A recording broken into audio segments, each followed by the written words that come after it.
Welcome to Stays Crunchy and Milk. If you have questions or comments, we have multiple ways we can be reached.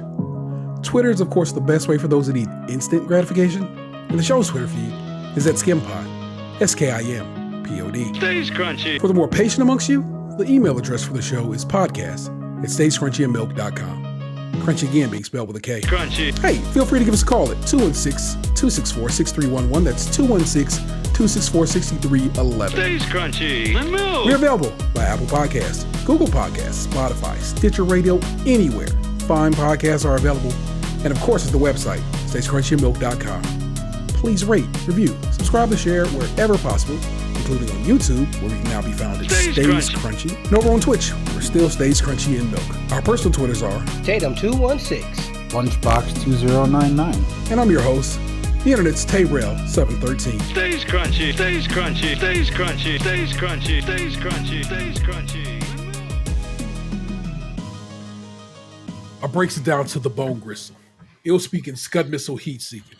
Johnny blazing.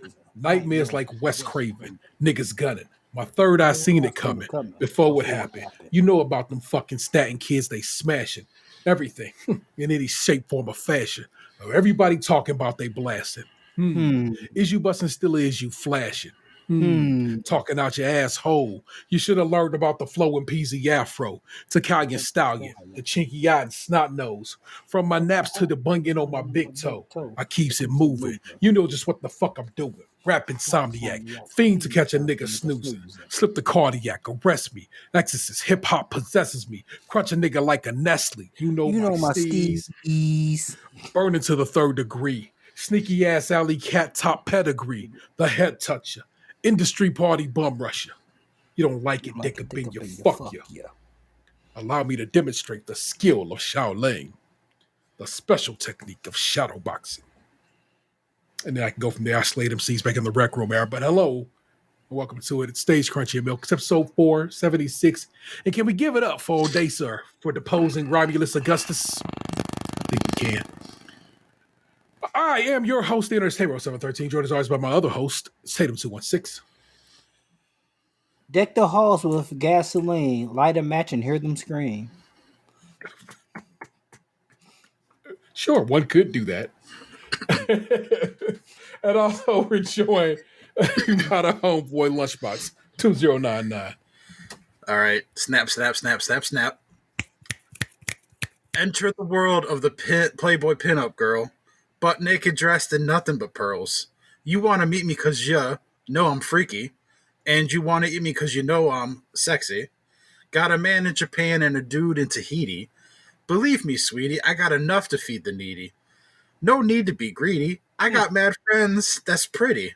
Hey, chicks by the layers and all different flavors. Woo!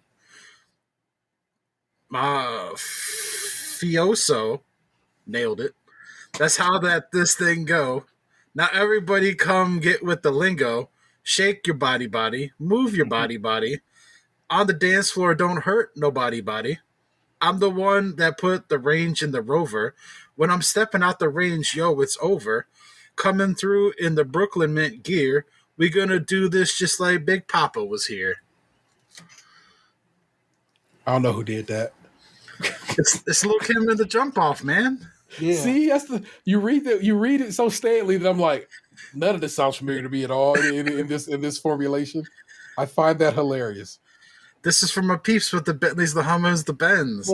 Escalade 23-inch rims. Keep Jumping out the Jaguar with the Tims. Keep your bread and live good. East Coast, West Coast, worldwide. All my players in the hood stay fly. And if you're balling, let me hear you say, right.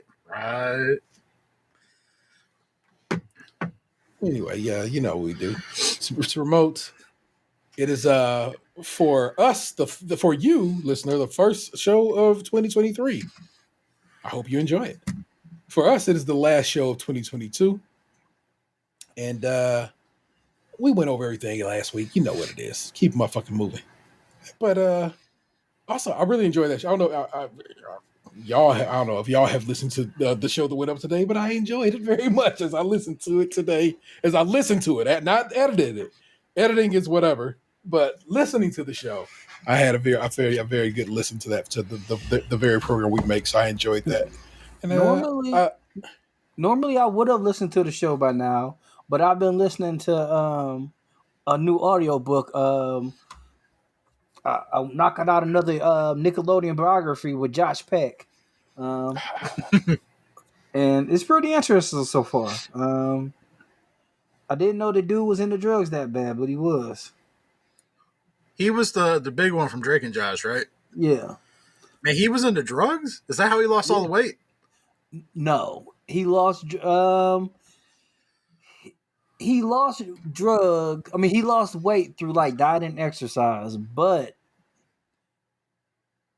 honestly, his unhappiness with his weight is what made him do drugs. So, um, yeah, I that can dude- understand. Like, my unhappiness with my weight over the years has made me do a lot of shit that I regret. Yeah, I mean, I don't want to talk about that on the show, but like, I see like where he's coming from and stuff, and it was that dude had a pretty sad life. Like from the beginning, it seemed like he was destined to not do well, and he's pulled himself out of it. Yeah, I was always impressed with he had kind of like the Neville Longbottom about him, where like Neville started out in Harry Potter, where he's just like, man, this guy, and then by like the time Harry Potter's over, Neville's out here doing like underwear ads with like 6-pack abs and shit. Like I always feel like the kids who do like the TV shows and the movies and stuff, like they usually have a harder go of it because it's like you're almost forced to grow up faster than you really should, and not everyone makes it out of that okay. Yeah. he holds heat and beef with Drake, whatever that nigga name is. I don't know his real name. I think it's Drake Bell. Yeah, whatever that nigga name is. He don't fuck with him at all. Well, that's the thing though. So in the book, they kind of talk about to be honest, we worked together, and then like that was when we were like 16 or 17 years old. Like I'm from New York, he's from California. Yes, you would think that like, oh, you work with this dude because he worked with him on like the Amanda Bynes show too. Yeah. And then he was like we grew up.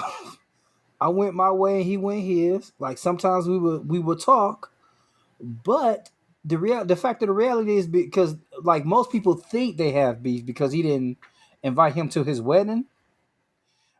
And then he was like, I hadn't talked to this man in years. I hadn't seen him in over a decade. No, I wouldn't have him come to my wedding.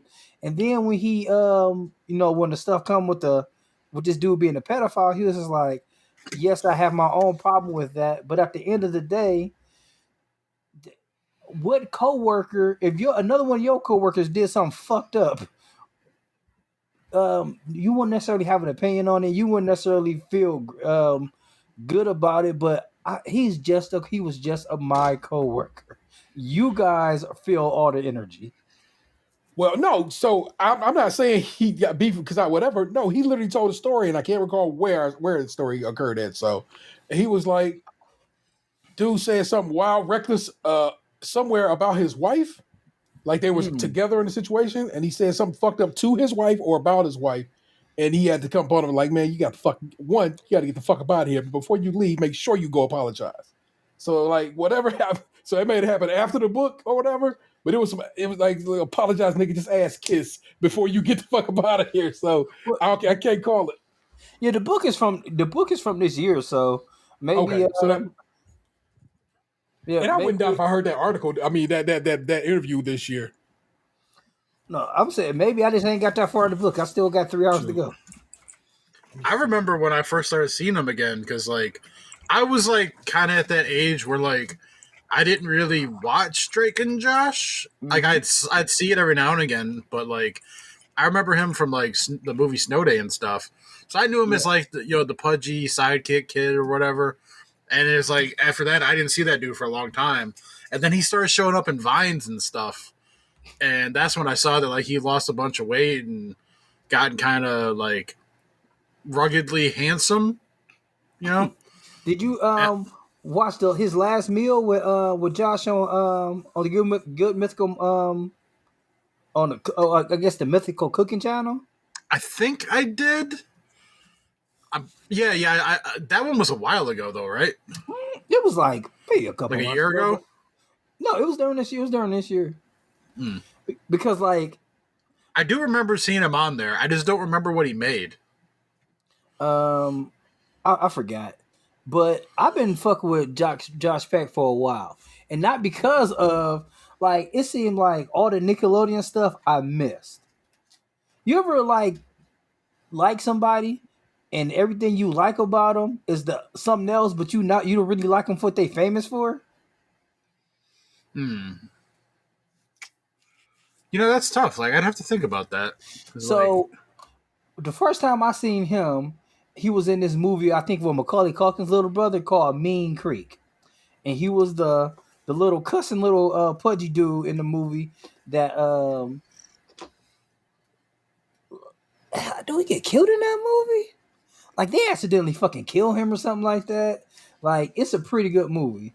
And then later on to find out this little dude who's cussing up a storm in a movie is like on Nickelodeon. Like after that, like then like I remember seeing him in the Whackness, which I like.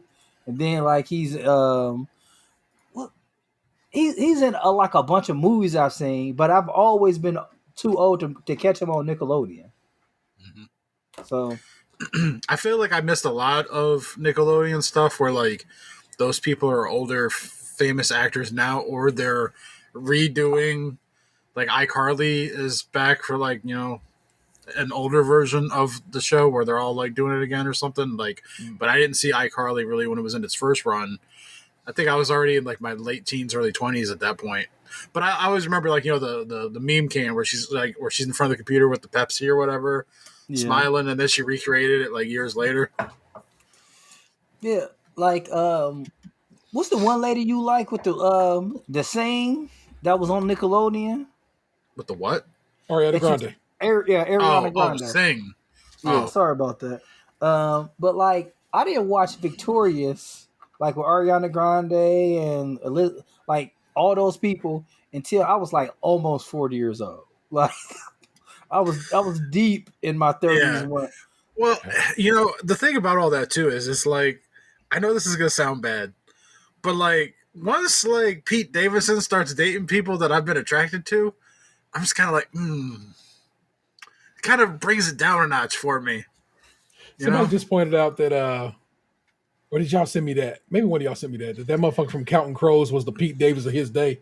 Because they said it was a video and they showing all the chicks he dated in like the 90s, and I was like, oh yeah, you really was the Pete Davidson of your time. This person who just don't look like he should be with these Yeah, that's ladies, the but thing. It's like I'm not hating per se on like I mean it sounds like I am, but like I'm really not trying to. Like Pete Davidson, if he's dating all these people and they're all into it and live their lives, it's cool. Like do your thing. Like somebody's got to outkick their coverage. It is what it is. But like I'm just like, how does he keep doing it? Because it's not even just like the person; it's the sheer volume at which it's happening. Because it seems to be happening back to back. Like I saw, like the funny thing now is like he just broke up with someone I've never heard of, but apparently she's famous too, Emily something. But then everyone else that like when they're commenting on it, it's like, oh shit, now he's gonna go for Jenny Ortega. Wednesday from the Wednesday show on Yeah, Netflix. they're like keep him away from Jenny Ortega, and I'm like, are you trying to be the universe of bringing these people together by saying you want to keep them apart? I'm like, do they even know each other? I thought she was I thought she was into ladies. I thought she was a woman loving woman. I don't know Jenny Yeah, Ortega's swag. So I didn't know who she was before she was in Scream, the one that came out earlier this year. okay. That's what I know her from, and then obviously she is in Wednesday. I know she's done other stuff, but it's nothing I've heard of or seen before. I looked up her Wikipedia the other day. So when I saw the whole Pete Davidson thing, I'm like, you guys are trying to will this shit to happen. You just want to keep like talking about like him dating people. That's all this is now. It's like a bingo card, and you're trying to hit. yeah, that's another person that I knew from something else other than like Jenny Ortega, like started off in Nickelodeon and stuff. I'm like, oh yeah, that's a little girl from you. Like, I Nope. know I'm probably the only person that watched you. It's That's this the Netflix show, right? Yeah, the Netflix serial killer show. I haven't watched it, but I know what it is. It's got the It's, dude like with curly hair, looks like the boyfriend from Full House.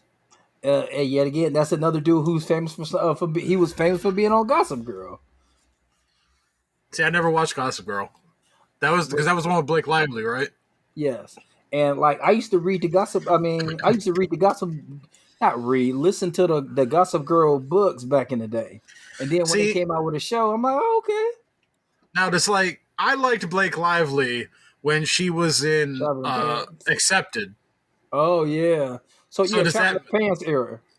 so does that make me like the Blake Lively hipster? I was No, fucking Blake Lively before that shit was cool. Same thing. Like I liked Kat Dennings when she was in 40-Year-Old Virgin. Does that make me a Kat Dennings hipster? no, like because like Cat. Because she was on that 55 show for a hot minute with like Bob Saget, right? Yeah, When I say 55, I mean WB or CW, whichever you prefer. In here is 50 channel 55. yeah. You definitely a 55 kind of cat. He's like, I keep watching. I did thought watch a about lot that. of 55. I thought about that today. It was like an article where that Carl Barker was talking about how he left living single. I was like, damn, I should send this to Dan, but Dude, know you I ain't on loved living TikTok no single. more. I Yeah. loved living single. And like it's funny because, as a kid, I didn't think of the comparisons between like Friends and all that kind of shit. Those were just shows I watched. Like the thought didn't really cross my mind that like they were just copies of each other and one was like quote unquote the white one and one was like the black one. I just watched them because I liked them, So you were TV colorblind. You was like, nah, man, it's just love all over the place. I don't care. I mean, it's like a kid. I didn't think of shit like that, I just watched like Living Single and Martin and the Jamie Foxx show and the Wayans brothers, and I watched Friends and Seinfeld and shit because like I thought they were interesting and funny. Some of the shows, like I was attracted to some of the women. Like I remember Living Single, I was all about Kim Fields. Yeah, She was hot as fuck when I was a kid. Yeah, like and even like Queen Latifah had kind of like a attractiveness about her, even though I felt like she could beat my ass. I remember when my brother used to do like the chat lines, and like you like, hey, what I'm looking for is a Queen Latifah type, like a Queen Latifah body type, like a tall, thick woman. I'm like, okay. Rubenesque, I believe is the turn of Rubenesque. phrase. But what's so crazy is like, like they try to make her look like she's like real big. She is not. Just like how with Ashley, what's the Ashley lady? I know you're talking about the model. Yeah, Yeah, like Ashley Graham. Benson? Or Ashley Graham. Yeah. Why did Ashley Benson? I think that was a baseball player's wife. like totally a normal sized woman. Totally. Like, oh, she plus size. She'll never make it. Well, I'm Never normal make it where, size by man? normal people standards, But then when you go like the old, like early '90s, late '80s, like, oh man, if she got butt cheeks, she's fat. They was fucking up. Yeah. They missed out on so many attractive women with those fucking whack ass standards. It was funny. I know I talked about this. I might have talked about this on the show before, but I seen like this these two people walking to the mall, and I seen like a black dude. He was dressed in goth, and I seen the white girl he was with was dressed in goth. I'm like, I seen her walking by. I was like, yeah, I can see why you went that way. Like in my life, like I have not seen a lot of goth black dudes. Those guys are unicorns, man. When I went to high school, it was not a unicorn thing. It was definitely like 5 or 6 black dudes with the big ass Jinko jeans and the backpacks full of safety pins. It was at least like 4 or 5 of them, and the fact that it was all, I mean, 4 or 5 in high school is a lot. Like Yeah. just dudes. Like it was girls too. So I think too, it depends on the population of the school. Because like in my high school, there weren't a lot of black kids, and it's like the black kids that I went to school with, they were kind of like more like into hip hop type music and stuff. Like there weren't any like Black Juggalos in my high school, you know. So I guess that would be a root beer juggalo, a cola juggalo. I mean, like people like Faygo. I'm not gonna front on that. Like Faygo's pretty good for the value. Yeah, I think Faygo love is universal. You don't have to be a juggalo to like Faygo. yeah. I was more of a cotton club man, but I pick up what you're laying down.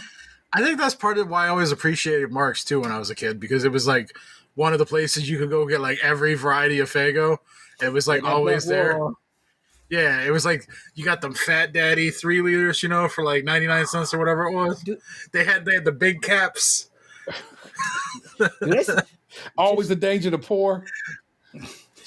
You had to you had to two-handed. There was no one hand in the 3 liter. You had to like grip it like a newborn baby when you were pouring it. Those kind of those 3 liters were perfect for a man on the go. I took one into a movie one time.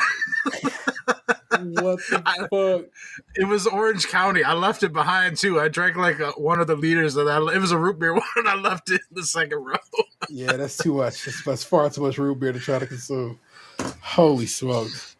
It was cheaper than buying the 2 liter, so it's like, why would I pay more for less? Yes. Let me make a show like normally what we do here, so as I can at least say I did it.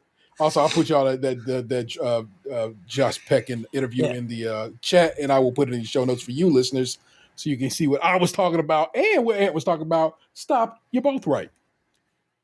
Oh my gosh! First article. It's your Ohio article of the week. This is from Nick Evans over at Ohio Capital Journal via Scene Cleveland. In COVID's third winter, Ohio officials say biggest threat is 3 viruses circulating at once. Ohio's health officials are urging caution again this winter, but entering our third holiday season with COVID-19, the nature of those warnings is a bit different. 3 at once. As Ohio's Department of Health Director Bruce Vanderhoff explained, this year the threat is multiple respiratory viruses at once. Unlike the last 2 winters, it's not just about COVID, he said, but the combination of COVID, influenza, and RSV, especially for those whose health is more vulnerable or who have not been adequately vaccinated against flu and COVID-19. RSV or respiratory syncytial virus. That word is SYNCYTIAL. You can see that Y is fucking me up in the middle there. I don't know what it's doing. Maybe it's sometimes Y. Often feels like a common cold for adults and otherwise healthy children. But for infants, the elderly, or the immunocompromised people, it can be dangerous, according to the CDC.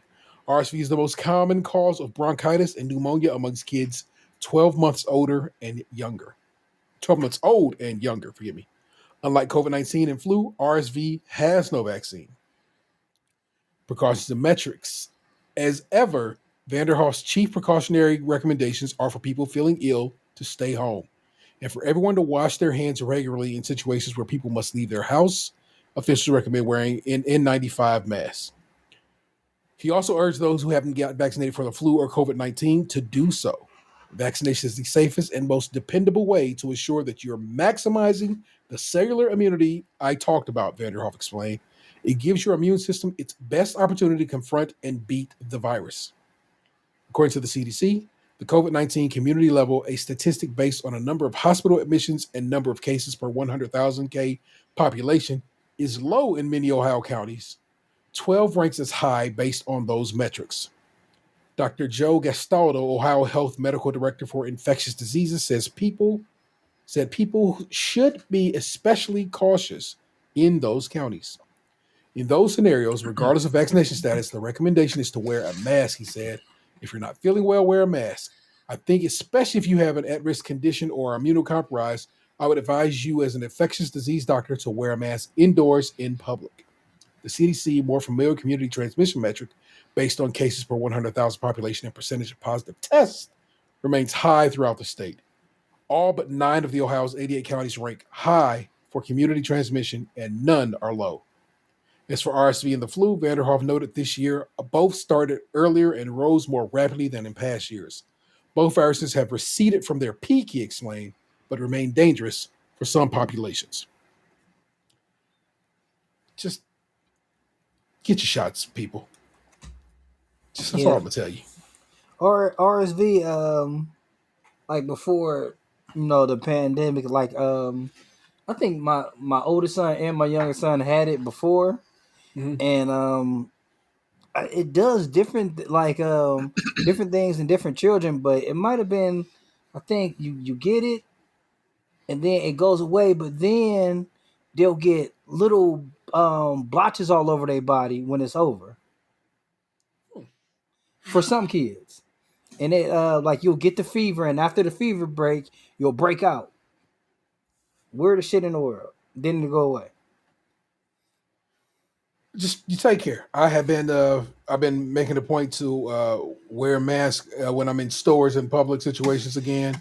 It's just because, like I said, Vanessa is as everybody knows, Vanessa has rheumatoid arthritis, and a part of her treatment plan for rheumatoid arthritis involves a small dosage, but nonetheless a dosage of chemotherapy, which is meant to try to stave back and beat back the rheumatoid arthritis, but it does give her her already compromised immune system even more of a challenge to face off with.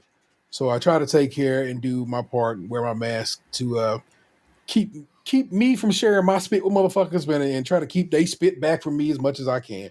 That's all it is, people. You're just doing your best to keep your germs to yourself when it comes to wearing masks. It's not really that I expect the mask to keep me safe from all things, but it really does keep my shit off of you, and hopefully it does its part to keep you with me. So I still be trying to do the 6 feet.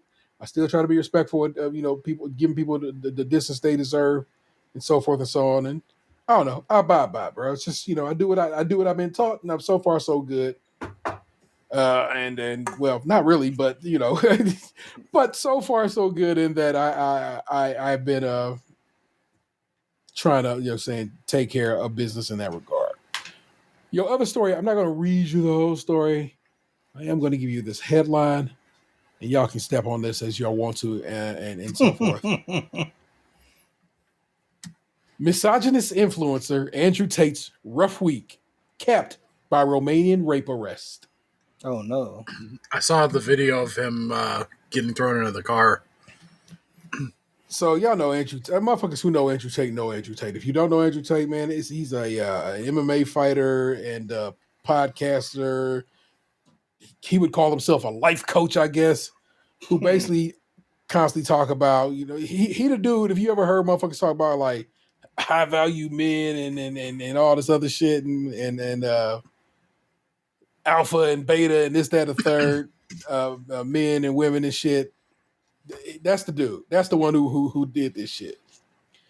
And he was dumb enough to get into I guess a little bit of a tete-a-tete with Greta Thunberg, just a young lady who's out there been trying to fight climate change. That's what she's famous for, right? Yeah. It's like I know who she is as far as like I've seen like the angry memes and I know she had the back and forth with Trump. I didn't know if there was like anything beyond that, Yeah, she's just as a younger woman, she was out there fighting climate change and got popular enough that she was invited to be the speaker at the UN at one point, and that's her shtick. She is out there speaking out for for trying to make climate change a serious enough topic. And his dumbass wrote to her and then made a video to her talking about, I own 33 cars and they use this much gas and blah, blah, blah, blah, blah. Well, in the video response he made, he's sitting at a table with a pizza box on the table. Cops in Romania are like, that's a local pizza establishment. Get the boys. So we going over there. And of course, they went over there and snatched his ass up because it turns out he has warrants for him in Romania for human trafficking. What, this scummy piece of shit? A human trafficker and rapist? Who would have ever thought? Everybody, except for his fans who was bugging out now, who was like, they just don't like him. Well, they don't like him because he might legally be a rapist. So I'm saying, That's crazy. Yeah. Again, I got your story. I'll throw it in your show notes, and it's there for me. But That was the whole thing that I found fascinating about it. The story was the whole pizza box thing, because I saw the video. I don't know if it was this morning or last night of him, because it was on Instagram. Like one of the stock accounts I follow posted it was like 2.5 minutes or so, and yeah, they posted. So that was how I saw it, because I don't follow this guy or whatever, but like I'm aware of who he is, and so I saw that video. I was like, okay, so he's fighting the angry girl about climate change. Okay. But then, like, I don't know, it was like around like 8 o'clock, 8:30 or so. I was on Twitter for a second, and I saw like someone retweet something. And you know how Twitter is. It's like, I never know if this shit's legit or not or whatever. And I saw it was him getting taken out of a building and thrown into a car. The car didn't look exactly like a cop car. I don't know if the cop cars in Romania are different or whatever, but it was like Andrew Tate and brother arrested for human trafficking. And I was like, what? And then like I saw another video about a half hour later where it was like the person was talking about how the Romanian police got him because they found the pizza box, and I was like, damn, that's some internet sleuthery, man. It's like that one Netflix documentary with the cats or whatever, the cat murderer. Or Black Twitter. I saw Black Twitter having some infighting last night. Oh, what happened? What happened? So Just normal stuff. I guess like the 411 from what I saw was someone was just like, I'm tired of these conversations of like, if you made dinner, would you feed your man or your kid first, or those kinds of things. It was like someone listed off a bunch of them, and then it was like people like getting mad that the person said that, and then a bunch of people were like, I was thinking the same thing, but I didn't want to be the one to say it. Yeah, like it's so funny. I guess like Black Twitter has its own subsection of stuff because like none of the people I follow have conversations like that. I think them Russian bots. And like I don't follow anyone that has those conversations either, but like the guy that I do follow that like brought that tweet into my feed was like making a joke about it or whatever. Mm-hmm. And that was when I clicked on it because I didn't know what I was trying to get the joke, So I clicked on the tweet he quote tweeted, and then I was reading the replies, and I was like, "Oh, I get it. Okay, I see what's going on here." Yeah, you'll oftentimes see you'll see some like motherfuckers just like all of a sudden just like really start getting going, and I'm like, you seem to be talking wildly reckless about things you seem to not really have a full idea of, and your slang seems slightly off. Oh, you definitely a bot. So I always like to say I know who I ride with in these streets, man, and I know who is faking jacks. So, in the words of Jay, this go fucker ain't one of us. Anyway, that's your news for the week, man. We hand the reins of the show over to Ant Man. What's going on with you this week? So, I guess pretty much the last couple weeks, like I've had like random days off and shit like that. And today, me and the boys went to go see the new Puss in Boots movie. It's pretty good to go to the movies when nobody's there because you got the whole row to really do what you want to do. And my youngest son took full advantage of that. All those seats are up. You're welcome, Regal Cinema. So one thing I did realize, and I wanted to get you guys' take on it. Has it been a product that's finally caught up to your life? That's something that you've been doing for years, or where you've been living for years. Is like finally the world has caught up to you. And I'll give you an example. For many, many years, I usually made my own tomato sauce, or spaghetti sauce or pizza sauce, on my own because like to me it always like far too saucy or far too sweet. So usually I'll just make, I'll get a can of crushed tomatoes and I'll season it myself. But I've been noticing a lot lately how many different products say no sugar added and no salt added, or like it's just pretty much the tomatoes and seasoning. Now, at first it was just like one or two. Then it was like as it's going on, there's almost every brand has a natural one or one that doesn't have sugar added. Like almost every brand has that now. So have you When it guys comes noticed to it? the sauces like that, I think it's better if they just release kind of a base, because then Yeah. it makes their product more attractive to people who want to put their own spin on it. Like if they want to put sugar in it to make it sweeter, salt in it, like you just give them the base, they're more likely to buy your product if the base is good, because then it's multifunctional. If you just automatically put sugar in it, you're going to alienate half of your potential customer base. Yeah, Uh, like go ahead. Go ahead. yeah, like I said, it was like for years and years, it wasn't like that. Like you had shit with meat in it already. It's like you give me this. You got meat sauce, you got plain sauce. Which one you want? I feel like the flavored popcorn stuff is becoming a little more popular. Like like they did the popcorns with like the flaming hot stuff already on the in the bag and stuff. Where like Yeah. before you would have to like have all the different powders and shit like to add it yourself. I remember like being a kid and like when we would have I forget how exactly it came about, but we would do like a movie.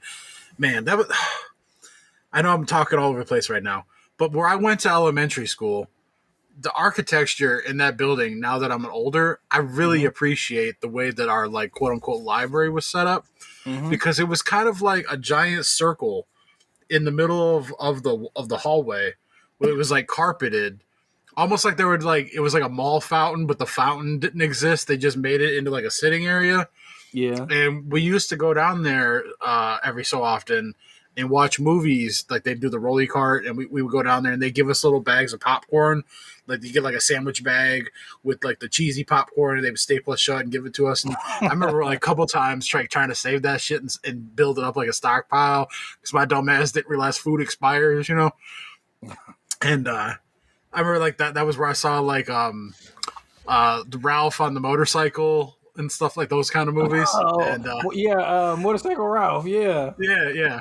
And but yeah, the popcorn thing, man, like 'cause I remember like being a kid, it was like you had buttered, and then like you would get like to get variety, you usually had to get like the tins to get like the caramel and the cheese and shit. But now it's like, man, it's like they got everything in a fucking bag, like kettle corn and with flaming hot and with limon and all kinds of shit, I just got a clearance can of popcorn.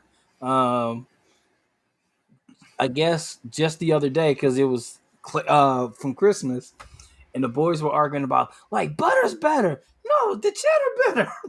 No, the crispy one, the caramel one. They were everything is a competition. I think like when I was a kid, the caramel always went first, then the cheese went second, and then everyone ate the butter after, but not begrudgingly. But that was just the third rung of the totem pole. It was like it was a different experience because the caramel was sweet and crunchy.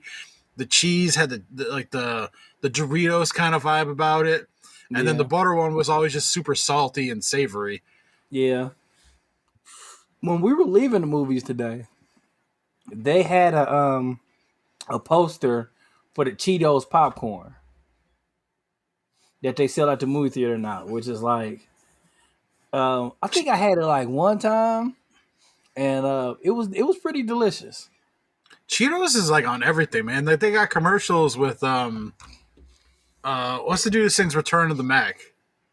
Mark Morrison. Yeah, Mark Morrison. Like who I thought was also in jail. But I like they advertise like Cheetos mac and cheese or something. Return of the Mac. Yeah, that makes perfect sense. Yeah. Once Is he again, been, I hope he getting paid for. I mean, well, clearly he's in a commercial. He get at least commercial. He may not be getting money for the song, but Man, I saw an article earlier that Coolio had 10 kids, and that they're like he didn't have a will, so they're splitting his estate, and that he had like $300,000 to his name or some shit. Which when I saw that, I was like, "Damn, man! Like, I wish you had had more in your life." Like that makes sense to me. As, again, we do music shit here. Tommy Boy being the label that I know he was on, just known to fuck their artists over. So as Yeah, man, popular as like his songs was, he was he probably everywhere when I was a kid in the 90s. yeah. And probably and they probably would swear up and down he still hasn't recouped. Even though it's clear that song made millions and millions of dollars. Yeah, But Gangsta's Paradise is one of the biggest soundtrack songs of all time. of course, but they'll be like, well, most of it had to go to Stevie Wonder, pay for that sample. And so they'll be like, oh, well, okay, because they had to pay for that sample where, say you never recoup, Coolio, so that money stays with us. It's terrible. The music industry is on is treacherous as fuck, man. Yeah, I know, like, over here, like, saying, oh, you only had 300K. Like, I'd be like, man, I wish I had 300K.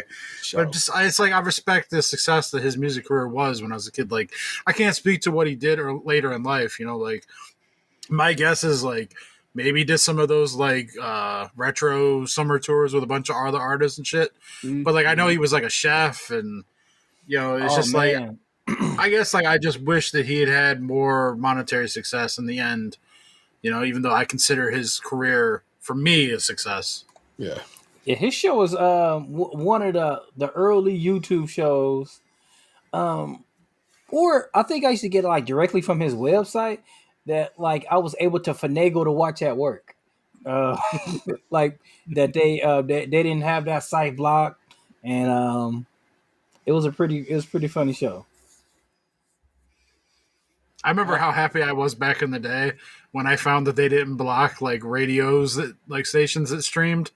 So I was able to still listen to like music and shit like on the company computer, even though they blocked YouTube. In other news, I have no idea what I have no idea what the world has invented that they just caught up to me on something. Like, to me, it's something that's regressing. That's like when I go out to eat, there's less and less turkey burgers on the menu. That's a regression that we're going through. Like instead of doing turkey, they're doing a lot more veggie burgers and stuff like that. Yeah. So that's a regression to the world. Something that's making me sad. As I just had chicken burgers for dinner tonight. I got them from Giant Eagle. They were delicious. Expensive. Not even gonna lie to you, they was pricey, but they was fantastic. A good chicken burger can't go ham. It's like the way it cooks up is nice. You know what I'm saying? Cook up some. But see, that's the thing though. Back a couple years ago, people are actually making and forming the turkey burgers. Like you go to a restaurant now, it's definitely a frozen turkey burger, and it's not good. Yeah, I went to Red Robin. That was probably one of the worst burgers I had in a long time. Like I feel like the Impossible Whopper tastes better than that. Like it tastes better and fresher than that. Man, it's kind of sad. I hear you, man. Yeah, it's. Do you think it's like a lack of desire from the consumer, or do you think it's like a supply thing? I think it's a lack of desire from a consumer because it's like that used to be the like, oh, you're not going to eat a beef burger.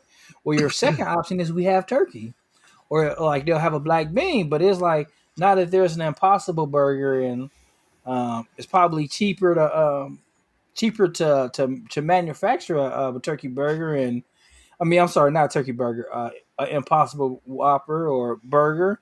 Like they're not gonna carry it no more. It's like this thing could probably I would have to look that up. Like, is the shelf life of a veggie burger longer than the turkey burger when it's the second option? Probably so.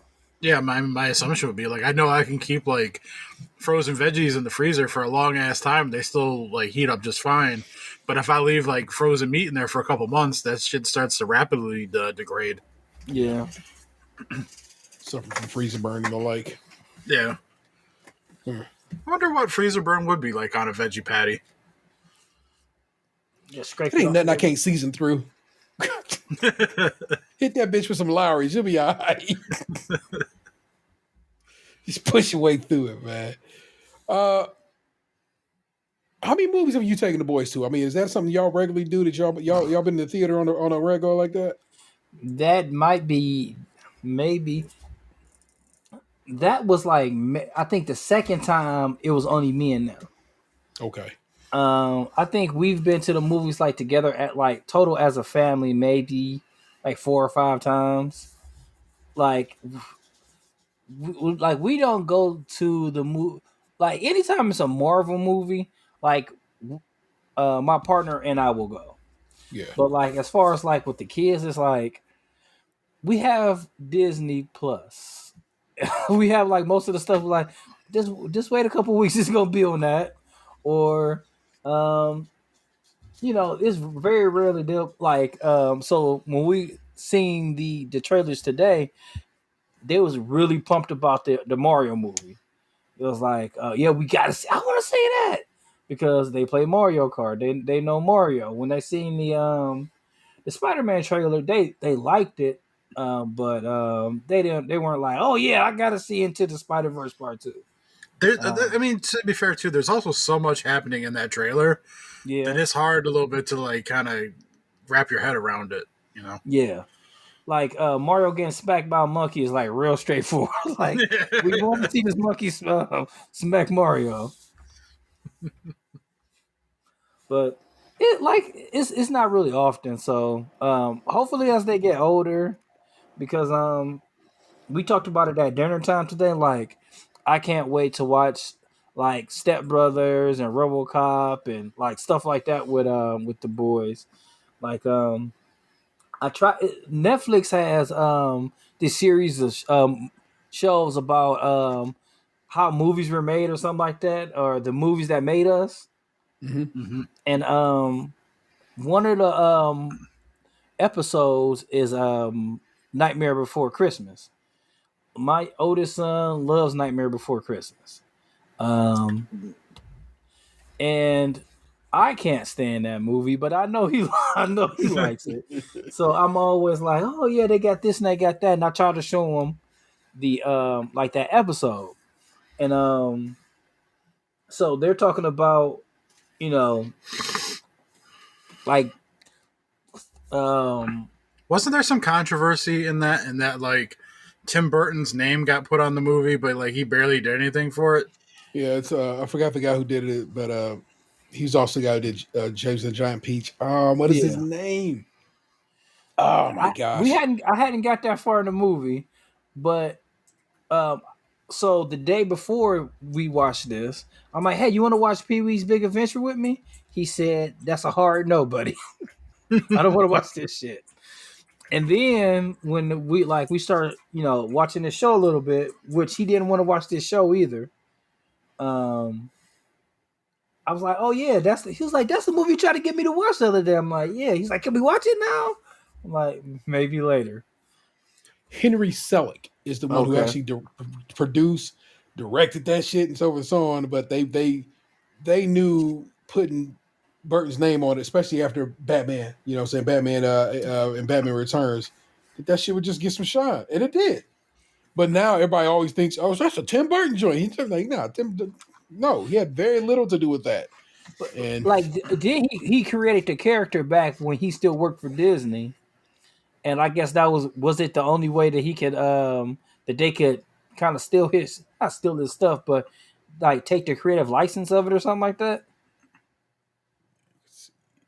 let's see. It's produced and conceived by Tim Burton. It tells the story of Jack Skellington, the king of Halloween, who stumbles into Christmas town. Danny Elfman wrote the score, the partial voice cast. Originated in a poem written by Burton in '82. And that's when he was working for Disney. That's why. So like the what is that? The VR that Facebook makes now, Oculus Quest. The guy who basically invented that, or at least kind of got the party started, not Palmer Luckey, the one guy, but John Carmack. Mm-hmm. At the time when he was basically like coming with the ideas for how VR, his little sprinkle, his little portion of the program, he worked for a company called id Software. id Software, by way of what was the name of that movie? ZeniMax was the name of the company that owned id Software. Ended up suing Facebook, was like, that motherfucker worked for us at that point in time. We of course are into software development and so forth and so on. That shit is ours. Fuck you, pay me. And they had to license it from them because he worked for them at the time. So this is probably a similar situation, like you said. You come with this idea while you work for us, that make it our idea. That's especially if you was on the clock when you came up with it. You know what I'm saying? So that's probably how that all worked out. And so yeah, it's a Tim Burton Concept. situation, but it's a Henry Selick fucking joint, and Henry Selick has done all kinds of stuff in the stop motion vein since then. So,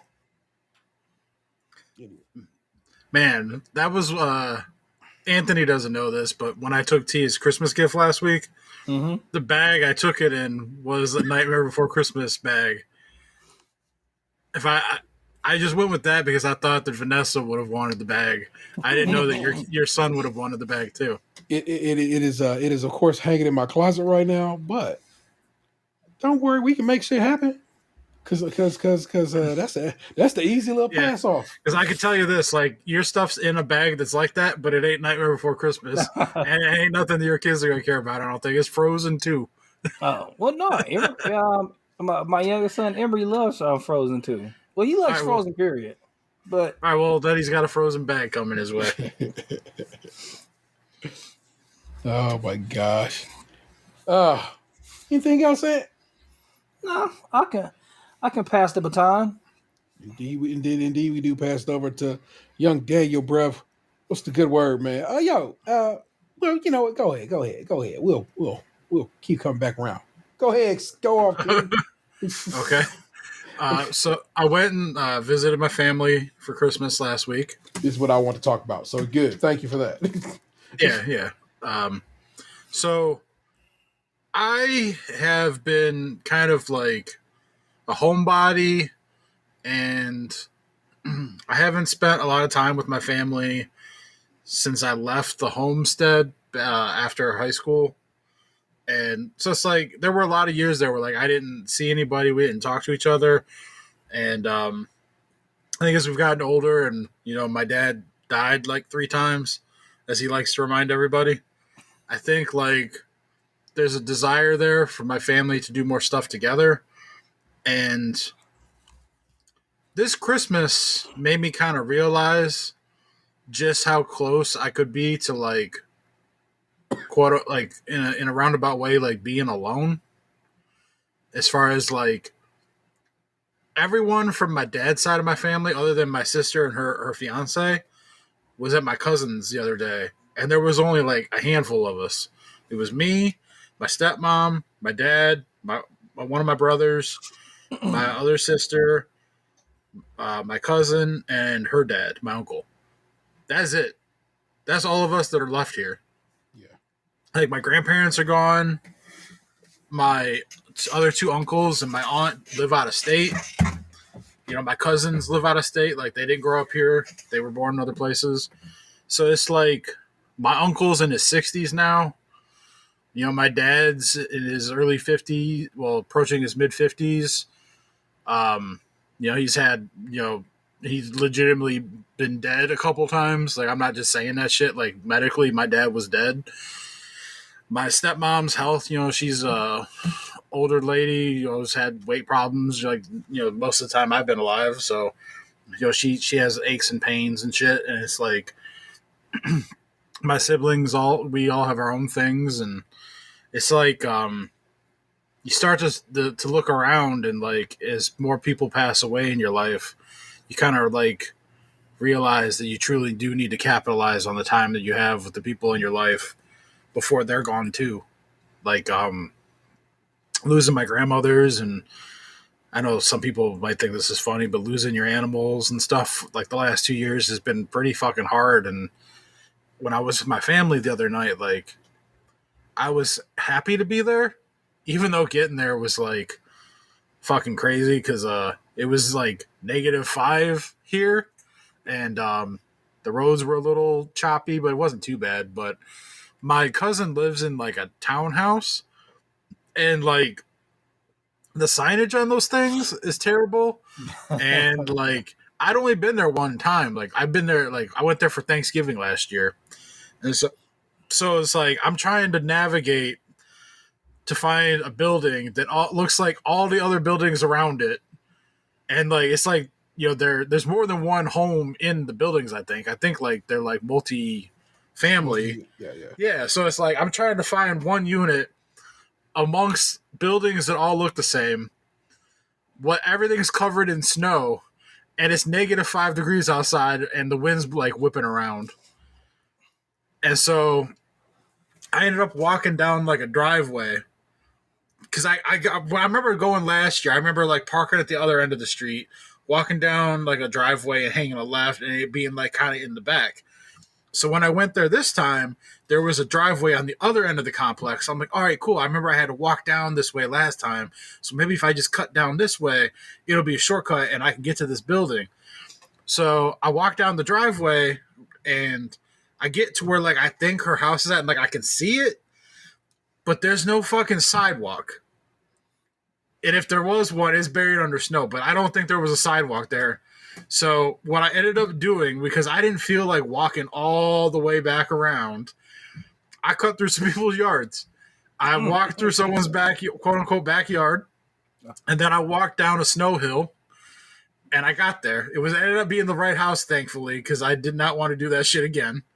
Well, I did on the way out, but I didn't want to have to do it again, and then again, and then again, Yeah, So, I was about to say, how was the trip back to your car if you had to go through through the woods? It wasn't so bad because like I knew the destination and how to get there at that point. Okay. It was the uncertainty of not being sure that was the right building that I was walking through those yards to get to the first time. That was the trouble, because I didn't want to go through all that and then have it be wrong. Because it's like I didn't want a bunch of people to like, who's this fucking stranger walking through all our yards? And then two, it was super cold. And like, I mean, it's no secret. I put a bunch of weight back on during COVID. My wardrobe is at this moment not extensive. I was in jeans and a hoodie because I didn't think I had to go very far, and I'm like, I can tough it out for a minute. So if I had to go beyond that, I wasn't mentally prepared for that cold, because that was the kind of cold that when I was walking and like from the car to the house was only like a minute walk. It wasn't very far. I could feel the nose hairs in my nose tightening up and freezing. It was that cold outside, So I get there, and like I was the first one there. Like my parents had texted me earlier in the day and told me they were going to be there around 6. So I got there around 6, and it was just my uncle and my cousin there, and we were talking for a little bit, and I learned something about my cousin that night too, because like I don't know if it was so much her anxieties or if maybe it's the way that I phrase questions, but like I was sitting at the table with my dad, and I went to blow my nose in a napkin, and when I blew my nose in the napkin smelled like potpourri. Oh.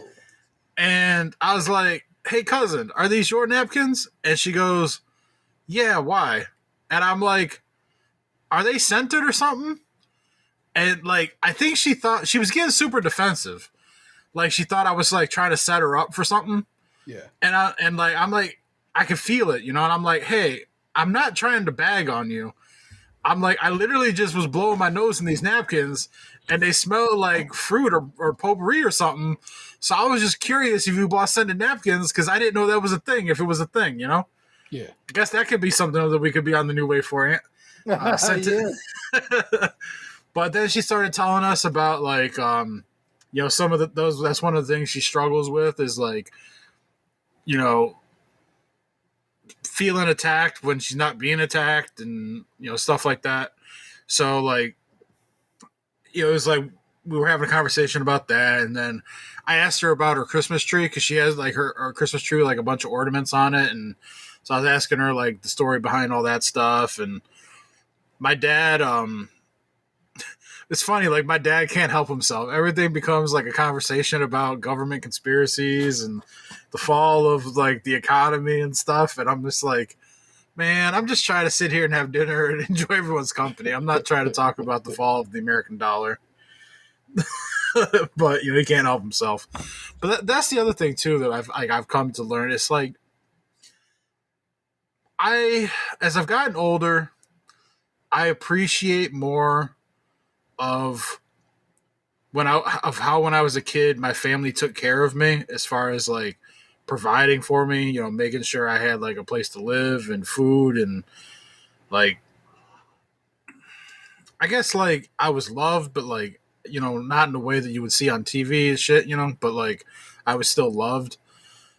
And now as I'm older, and it's like my dad saying shit to me about like how he's like putting like gold and silver away for all of us, like as kids, it's like he's trying to take care of us in his own way, Yeah, preparing for like a time when he won't be here anymore.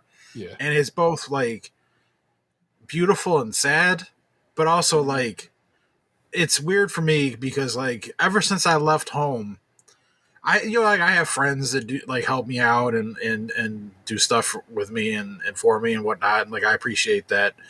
But like beyond like my mom like bringing me some towels that I really don't want or something like that, which doesn't really happen anymore anyways ever since she got grandkids. But it's like I've always been kind of envious, like, and my grandma was like this for me, was like she was the person that would like help me get stuff or do things to like make sure I progress as a person or whatever. But it's like you can't help but be jealous of other people. Like it's like when they buy a house and their parents are just like, oh, here's $20,000 for your down payment, or oh, you need a car, here's a car, or whatever. It's like I've just been doing that shit on my own since I left home, and I'm not bitter about it, but like it's weird for me like now when it's like I hear my dad saying shit like that, and it's like that's nice, man. Like I didn't think I'd have any of that because I haven't had like that really up to this point. I've just been yeah, out here winging it, and it my stepmom said something to me again about like we need to get together more, and I'm like, yeah, I'd like that. Like maybe people come over my house and have like dinner or watch a movie or something. Like I just you get older and like being independent and stuff is fine and everything, and like not having like kids and stuff has its advantages, but also has its disadvantages. Like at times like there's just nights where like you don't got anything planned, and then before you know it you're just alone without anything going on, and like then you rack up enough days of that in a row, and you start to be like, man, what the fuck am I doing? Like there are days where like I'm like I don't feel 37. Like my body aches feel 37, but like my mentality, it's like I'm like I don't know if it's just me or if it's like a product of our generation or what, but it's like I'm laying on the couch the other night watching Top Gun, and I'm like I feel like I'm laying on the couch weird, and I'm like, is this how an adult lays on the couch, or like is this what an adult should be doing? Because when I think shit like that, I think it's like there's like this Jenny Slate quote that I saw like online from a movie where she's just like, "Can I tell you a secret? We're all just kind of winging it out here. No one knows what we're doing. No one knows what to do, And I'm just like, am I winging it good enough? Like, am I doing what I'm supposed to be doing? Like, did I make the right decisions? Like, I don't know if like this is just like me being paranoid because the world right now is real tough, or like are these just normal questions people in their middle ages or their middle years start asking themselves? Like, I don't know. Like, I feel like I've done okay, but like, am I okay? Am I like, it's a lot of fucking anxiety. And I feel like a lot of this comes up around the holidays. mhm. And I can see how, some people struggle with this because going home and seeing your family is awesome for some people, but then for some people, they dread the perceived judgment that may or may not exist, and it can make it tough. And I guess for me, it's like I'm not dreading judgment, but like I'm dreading being alone. And I think like my family wants to be around more, so I think like I'm okay with that, and I want that too. And You're, you're it took me a long time to get to that point. you've gotten to an age where you are like, let me open myself up a bit more to the love of the people in my life, and that's just growing up. You just come to this point in your life. You're like, okay, let me go ahead and just be a little more open to what's coming my way. Oftentimes, you have said you want to get this and that and this together before you do anything else, and I just feel like we ain't got time for that no more. It's just time, man. It's a good time to go ahead and just be. Let's go ahead and live out, get out here and live. Because we only got so much, you know what I'm saying, before it's all just snatched away from us. Yeah. So It was like today, like I do have one more thing I got to talk about. Go ahead, cook on, man. For the Christmas thing before I move off of it. And it's just, you guys are going to find this funny. And I found it funny in the moment. So last year, my brother didn't know what to get me for Christmas. Mm-hmm. And he gave me Aladdin on Blu-ray, not the cartoon, the one with Will Smith. yeah. And I guess like when he gave it to me after he said like, oh, I didn't know what to get you, I was trying to make him feel better. So I said something to the effect of like, oh, you could have bought me porn and I would have been happy with it. Well, wouldn't you know it? He took those words to heart. And Literally. this year he gave me 2 porn magazines. Oh, magazine. That was my Christmas gift. He gave me some nudie mags. Now, when's the last time you had paper porn? I have not had physical media porn since like 2003. My was brother, it still in plastic? the ones I had in 2003, no, they were used, which sounds funny. But so when I turned 18 and we went to that strip club, in front of the strip club was a porn shop, and we went in there, and my buddy bought me the Sable Playboy, and it was like a 2-pack. Like, cause I guess they repackaged it or whatever. I don't. It wasn't like nude stand, you know, where it comes in the plastic. It was like in some sort of like makeshift 2-pack that the store sold. So I had those 2 magazines that were in the bottom of my dresser, and then when I moved out, I didn't take them with me. I just took some stuff. Then when my parents brought all my shit over to my mom's, the magazines were gone. They disposed of them. I never got them back. So I had one porn tape, which I had like recorded like Cinemax type scenes onto, that I had like Hot Springs, a couple episodes of Hot Springs Hotel, and I think like Fat Beach. If I'm being honest, I think Fat Beach was on there, and so that was it. That was all I had for like physical media. I might have had a floppy disk too that had like the Sable pictures on. That's how old school I am with my porn game, and I made the mistake one time of printing out one of the pictures, and my grandma found it. Oh, no. But she was cool about it. But yeah, that's the extent of the physical media of pornography I've ever had in my life. And so I opened this in front of my whole family, and I'm looking at it, and I'm just like, you know, when someone hands you a package and you're trying to guess what's in it.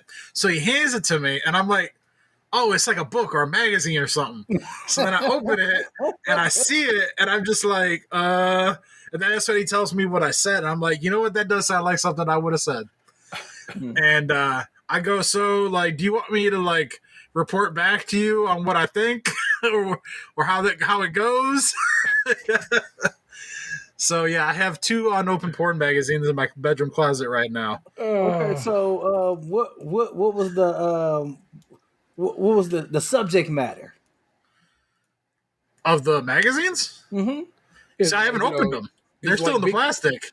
Big cans, or you know, I literally don't know. Like, they're in plastic. Like he bought them at a gas station, and they had to like, put the covering over the front so like people can't see it from the newsstand. So like, I literally don't know because I haven't taken them out of the plastic. You got to just put them on the coffee table and leave them there. Well, that's the thing too. Like my buddies know because I showed them the next day. Yeah. So it's like it's not a secret that they're here. You know, it was funny when I lived at my one buddy's house back in the day. It was actually the house I was at when around the time I first met you guys, and there was a running gag going between all of us there at the house for a minute, where there was a porn magazine, and we were taking turns hiding it in someone's room. I recall this. Yes. Yes, that was fun. But yeah, so I got a porn magazines. I'll have to open those up and let you guys know what's inside. I remember like when I was a little kid, it was always like certain like granddads or uncles like, okay, you can't go in his basement or his living room because he was the one who had his porno out, and he was like, "I'm not putting away for no kids. Fuck them kids. It's playboys and hustlers and black tails on that on in that corner of the house." And we had to sit on the plastic, which in hindsight, I guess his shit should have had plastic on it. But like we would have to sit in the other living room because we couldn't go into the man room or the basement because that's where the porno was, and they didn't put it away.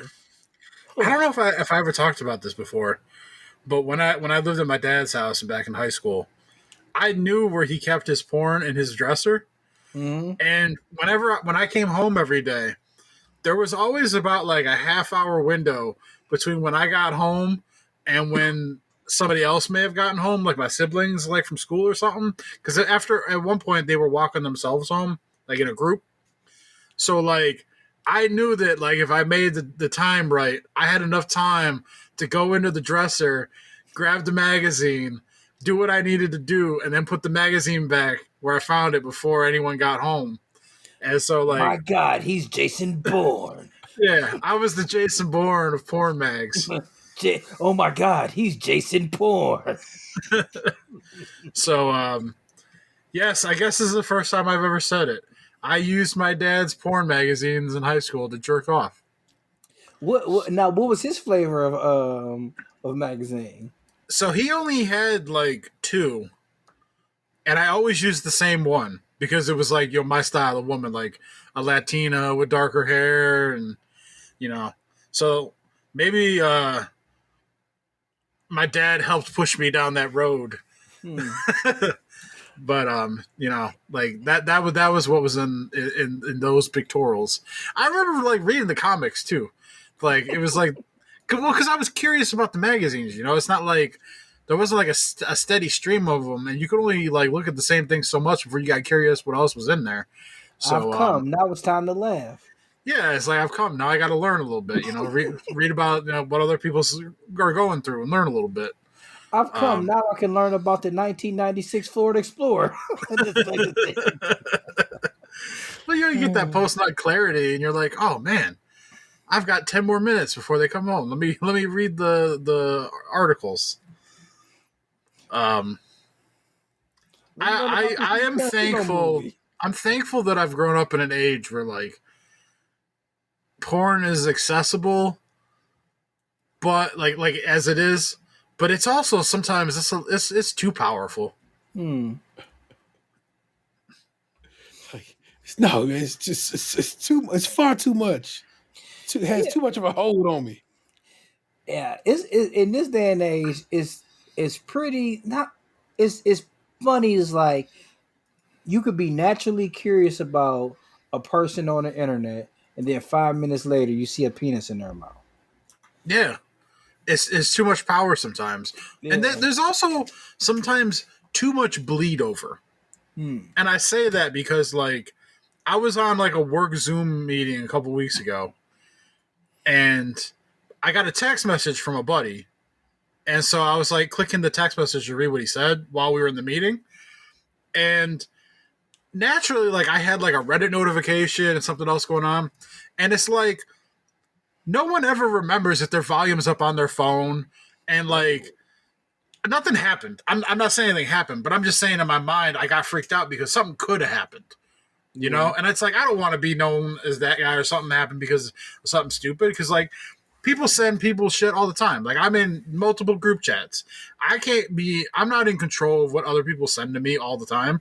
And it's like I've had stuff that Reddit pushed to me that I wasn't a part of.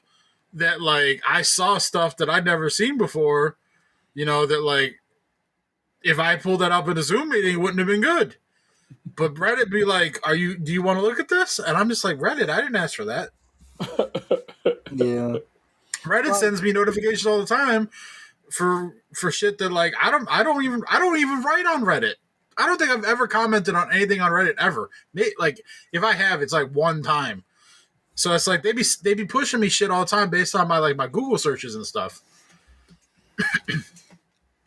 Yeah, like anything I follow on Reddit, I I mute it because like just because I want green tea one day don't mean I want green peach tea the next day. I'm like, hey, you don't tell me what I want. I get what I want when I want it. Mm-hmm. I just didn't want to be like that lawyer, like in the media. And, like, I'm a cat. I didn't want people like hearing moaning coming out of my fucking microphone. Like Yeah. I'm not. I swear I'm not trying to watch it. It just popped up on its own. It's like the one time I'm not muted on the Zoom and I'm not. My volume's not on my phone. Like it's like I don't want that in my life. Yeah. But I did get out of the house a little bit today. I went to the post office, dropped off a couple eBay sales, dropped off the mortgage check. Then I went to Giant Eagle. And I haven't been inside of a Giant Eagle in quite some time, like at least a year. I remember last time I was in Giant Eagle, it was like a one-way street. Like you couldn't go down certain aisles, certain ways and shit. Yeah, I recall. So I only had to grab one thing. I was grabbing salad for my buddy. So luckily the salads and shit's like right near the entrance. So I just walked up to the salads, grabbed that, and then it went to the checkout line. But I had to like remember how to interact with people because like the lady in front of me in the line, like I said, I had the one thing. I went to the express section. She was like buying wine, and in a way where like she was talking to the lady like she doesn't talk to a lot of people, like she was happy for human interaction, and being chatty and friendly with the lady, and then she finished up, and then she rang me out for the salad, and I went to leave, and like I guess like that lady was like putting shit away in her purse or whatever, so she was kind of like she didn't leave the store right away. So as I was trying to go, she kind of like almost cut me off with her shopping cart as like somebody else was coming in through the entrance, so I got kind of like sandwiched. And so she was like trying to make conversation with me. I'm like, oh, it's all good. No harm, no foul, and I left. But it's just like a taste of getting out there again, out there like reassimilating with the world. Because like I've had bowling league now, and like I bowled last week, I bowled this week, and I bowl next week, which like for me is rare because I'm technically part time in this league. So it's like the last like couple weeks I was telling T earlier, like I don't know if like I think you were grabbing water, that like the seasonal depression shit's been hitting me, and I've been trying my damnedest to like not let it overtake me. So I've been like not like instantly saying no when necessarily when people suggest things, and like I've been looking forward to like getting out of the house for bowling again. Like it's nice being active and getting a taste of like what I used to have, before the world went to hell, and like going to a store and just walking around for a minute. It's like you forget what it's like to be a normal person when you like isolate yourself to the degree that I have. So it's helping some, but like I miss the sunlight being up until like 8, 9 in the evening. Like getting dark at 4 is fucking depressing. And it's like I'm trying everything I can to not let it overwhelm me, but it is hard. Yeah. So I guess starting 2 weeks ago now.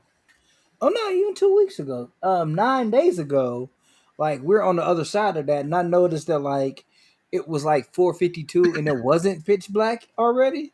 Mm-hmm. So like we're gaining like a couple minutes a day, of daylight. So hopefully you can start feeling a little bit better with us like every day now we gain more and more daylight. Mm-hmm. Like I noticed it right away because it was 4:52 and I'm like, oh, it ain't completely dark right now. So hopefully it's spring is gonna come up soon. Maybe we can start doing more things together. And man, I do miss the two things I miss about the office is like me being able to be Anthony uh, and like hanging out with you guys.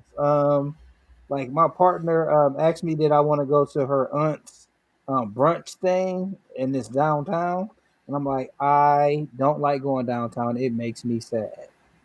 Um, like just seeing all the stuff not being there no more, and like just stuff like we used to do. Or I mean, it was a long time coming, but still, Mm-hmm. uh, I equated it to being like seeing an ex smoking crack.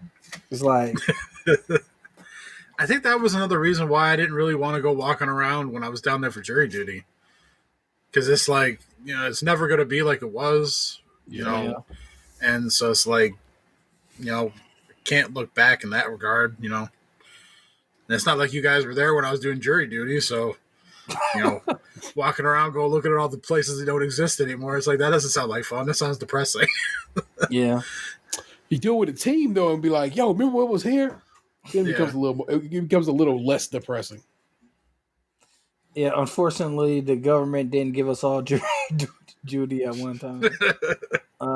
Like I've only had jury duty. Like I had to call a number a couple times, but I've never gotten it. I mentioned that to my family when we were together for Christmas. I was like, because I told them I had to do jury duty the week before. They're like, "Oh, you had to do jury duty?" I'm like, "Yeah." I'm like, for the fourth fucking time. I'm like, I know people who are like in their like 60s at work who said they ain't never had it, and I'm in my mid 30s. Well, I'm in the 75% of my 30s, and I'm like, I've done this shit 4 times now. I'm like, the numbers just don't seem right. I'm like, this math ain't mathing.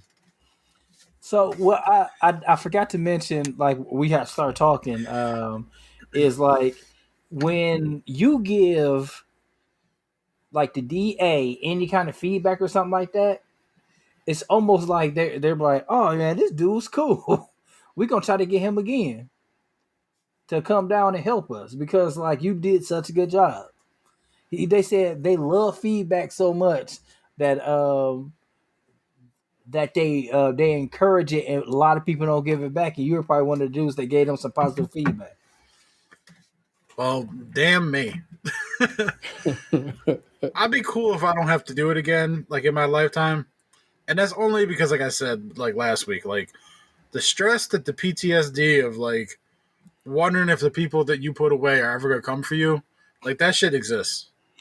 Yeah, because I'm sure it's not hard to figure out who you are if you were on their jury. Especially when I knew some of the people that knew them. Well, I know one of the people that knew them. Like, I don't know if they were a family member or a friend, but like, it's like I worked with that person. I was their superior. So it's like, they know who I was and I knew who they were. And so it's like, I can't imagine that they wouldn't have had a conversation like, oh, it's this motherfucker. And if all the people that text me trying to ask me if I'll sell my home can find my phone number, I'm sure other people can find my number too. Yeah. Sad but true. I get that shit all the time. Like, hey, is this Dan?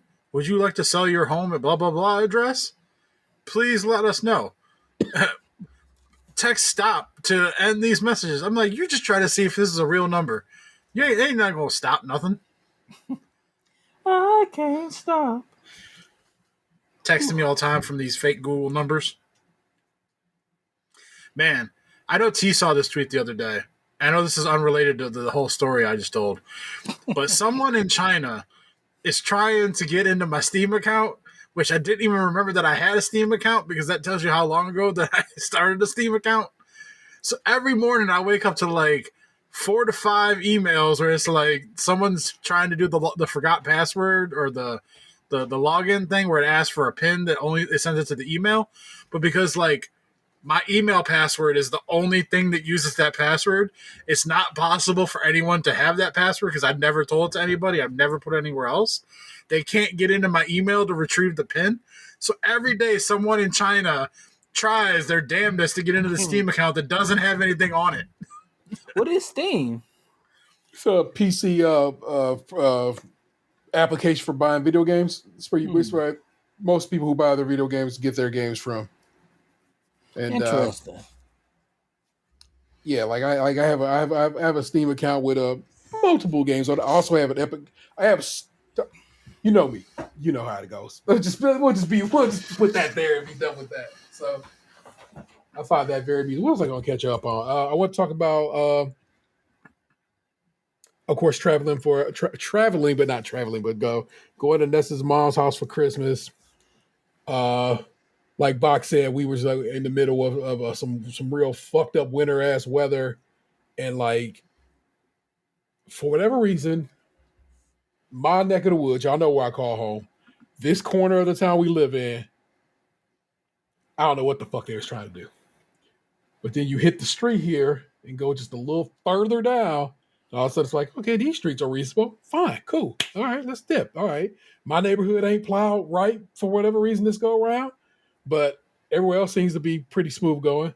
And then I get to Ridgeville and I get off on 83 and motherfucker, it was both hands on the wheel because it was just like slipping and slide. I was like, this is bullshit. What the fuck is going on over here today? They didn't get their roads right. And so then we had like stop at the gas station, grab some shit before we went to Nessa's mom's house, and we get down there, and I'm like, normally how we park at Nessa's mom's house is we just park in the front, you know what I'm saying? And then it's like some rocks there, or whatever. So it's easy to park there. But this time it's like, a foot of snow, and I'm like, do we want to try to park here? Because it's a foot of snow, which means it's probably just wet and muddy underneath there. I mean, this is potentially a stuck situation. We was like, we will. Because usually what it is, we're parked there because that way we have the ability to dip when needed. And that's how I was just like, fuck it, man. We got to leave. We just got to tell motherfuckers to move their car. It's old school. We in the driveway this time. And that ended up working itself out too, because it just ended up working itself out. But it was pretty tight, a pretty tight group this year. It was Nessa's grandparents and Nessa's sisters. If they have spouses, they spouses. In her one sister's case, her two kids, my two kids, and Vanessa's mom's boyfriend. And usually, like say, Vanessa's aunt and uncles come through and stuff like that. Usually, we end up riding pretty deep, but they played it real tight this year, and it was nice. It was very nice because I was not ready to fully entertain. I just simply was not in the place for it. I just was not ready for that. But that group, I'm like tight with all of them, like super tight with all of them, including I done went to Canada before to buy Vanessa's grandma the flowers she likes to use that they don't sell in the States no more, and she always showed me love for that. You know what I'm saying? She read my sweatshirt, stays crunchy milk. Oh, I didn't go into it, but I just had to chuckle. I had to laugh about it, and like her grandpa always sits in ciphers with me, just sits and tells me stories of what it is to have been, her grandpa is 90 something. So yeah, old man, but he has all his faculties about him and is like tech savvy and shit, you know what I'm saying? So he's like an interesting old man to chop it up with because he can tell you about how they used to take the streetcar down by to go see a ball game after they, rode a wagon all the way from out there to get to Cleveland, you know what I'm saying? But then he can also, tell you about computer shit with. I'm so fascinated, about people like him. Yeah, that's how I felt about my grandmother before she passed, because she lived through all that. Same thing. Like she was in her 90s, and it's just like to see the progression of the world at such a rapid rate. Yeah, and I'm just like, man, how do you keep up and keep your sanity? Like I said, he was always hip to it, and his lady was always hip to it because she also worked in tech when she had a gig and stuff. So it's like it's just these particular people. Like I said, it's so funny to me at Vanessa's niece's graduation party. It was both sides of her family. Her dad's side, who literally sat on one side of the room, and her mom's side, who sat on the other side of the room. And I had to make my way around the room because Vanessa has to make her way around the room. And I'm sitting with Vanessa's dad's people, and they all like hunting and politics and this, that, and the third. And then Vanessa's mom's side of the family is the opposite, politics and computer shit, interesting things and so forth, science. And it's like, I'm like, how did these two people marry each other? And they are definitely now well and true divorced all these years later. I'm like, these two things should not have gone together. It is very clear that this shit was not meant to be. It is two very different groups of people. And what's wild about that is her father over the years, even though he came from that, and he still hunts and stuff, he's a bow hunter. So, what I'm saying, he ain't out there gun shooting, but he's a bow hunter, is way more Bernie Sanders than Donald Trump. You know what I'm saying? And that's a wild thing to have seen it develop over the years. Because when I met that motherfucker, he was saying Muslim when talking about, terrorism and shit. And I was like, and I had to look at it. I was like, oh, this is what you've introduced me into. Okay, Vanessa. But nothing like that, you know what I'm saying, coming out as Yap at this point. So it's like, it's interesting to see how people have changed over the years and so forth. But yeah, Christmas was a... Go on. What do you think made the change, though, for him? A great question. I can't call it because if he said something wrong in my presence, I would tell him about himself. But his grandkids would tell him about himself, and that's probably more likely what it really is. You know what I'm saying? His grandkids being hip youths. He played Minecraft and Fortnite and shit with them now. And like I said, he in his 60s, 70s, and it's like, I dig that too. You know what I'm saying? It's like, I'm like, look at the man, the person you have become, and it's interesting to me, man. And he seemed like he would always have been the not necessarily black sheep, but the one who would stick out amongst his broods. Super smart guy, engineer, and so I'm saying, constantly traveling the world.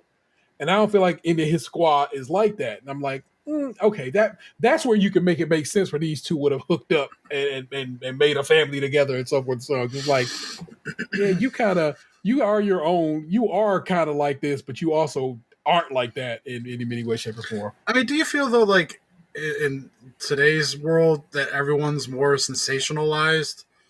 Where like maybe like you might have felt differently, like 20, 30 years ago. Oh, just the way everything worked, yeah. Yeah, like now everything's like on such a high scale that like it's just way more apparent than maybe it was back then. Like maybe they just disagreed on some shit, but they still had enough common ground where like, everything was cool. They could look past the differences. But now it's like everything is so amped up with social media and 24/7 coverage. And there's another thing where I was talking about like the difference and thing. Like I couldn't imagine being my grandmother back in like the 30s and like you get like one program on the TV date, the whole family gathers around, and then the station's off and y'all just go to bed. Or like you go to the town movie theater where they're showing the one movie for like the next month or whatever. Like not even now it's like that was like 6 months. Them theaters held on to them shows. Yeah. Yeah. Whereas like now it's like we have infinite possibilities all the time and everything's like headlines. It's like everything's so radicalized now where like the differences become way more apparent because everything's so hyped up to like it's like notched up to this like unhealthy level, Well, no, see, so the point that I feel like you're making, and also a point that used to be politics used to look like, at least turns out when you go digging deeper, it totally was not just what, but the look of politics was we could all be. I mean, I'm sorry, it was the times we can all be gentlemen about this. You know what I'm saying? And because I don't remember people arguing at like family dinner when I was a kid. Yeah, I mean, I'm sure about politics. I mean, yeah, I'm sure there are people who was like fuck Ronald Reagan at some point, but that's kind of you were born after Reagan's second term started. You know what I'm saying? Well, during like the early parts of Reagan's second term. So I get that, but I don't know, man. You are like, not that I don't know. What you're saying makes perfect sense. Is what I guess we'll come to that conclusion on. But it was dope to we hadn't got to do Christmas. You know what I'm saying? Last year Christmas was Ness and I caught COVID, so we couldn't go last year, and so that fucking sucked. And I think the year before that, did we do Christmas or did we not bother doing Christmas that year? I think we might have just skipped out on it because of that was the first year of COVID. And so we hadn't done Christmas in a couple of years, or at least been present for it. And so it was very nice and a good vibe to go and do that. The kids went to their grandma's house for Christmas Eve, as they do every year. And they have been telling me stories now for a while of their grandma and aunt not reacting well to Lee's transition. And in fact, their aunt saying wildly inappropriate and reckless shit. And so the times leading up to this, Xander was just preparing to have to go over there and fight.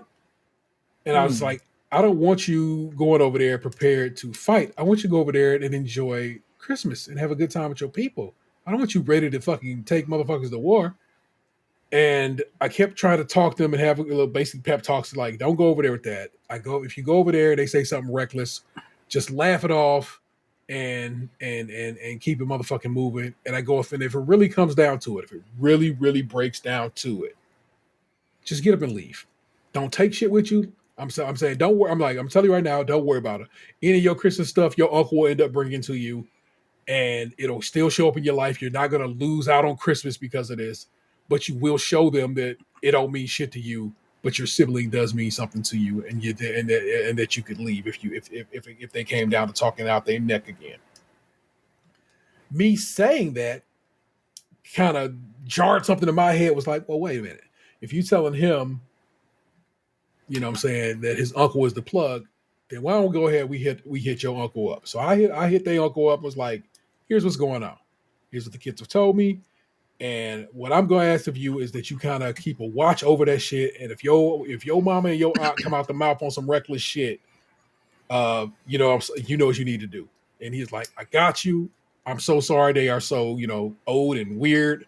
And I'm like, I find it hilarious that they act that way because they are a good 15, maybe 20 years younger than my mama. And my mama, the preacher, remember, y'all remember my mama was a pastor, has just been like, okay, you are Lee. You now identify as a boy. And when I introduce you to people, I will say my grandsons, and says it and with nothing to it. Like just caught on and rolled right out with it. And I was like, I was amazed by it, and that's no disrespect to my mother. It's just I didn't know how this was gonna work. You know what I'm saying? And the fact that she just took it as easy as she did was super impressed to me. But also it made me go, well, that means it's possible. That means you could easily just be like, I'm cool. And it turns out, and as it is currently, the kids' aunt and grandma ain't been able to do that. And I'm like, what is going on with that age bracket right now? People with Vanessa's family all seems to be good at saying, okay, Lee and boys, their grandparents not. But again, I told you they in the 90s, you know what I'm saying, and the 80s and 90s. I'm kind of giving them some space, you know what I'm saying. They get a little bit of a walk, and Lee was of course fine, but it was like, it's cool. They old, and I'm like, well, thank you for being cool enough to know, like, to recognize that it's not done with malice or with forethought or meant to harm you or make you feel bad. And so they went to this Christmas, and I had them. I feel prepared, but also ready to just enjoy it. And they had a great Christmas with their grandma. It was just it all turned out well.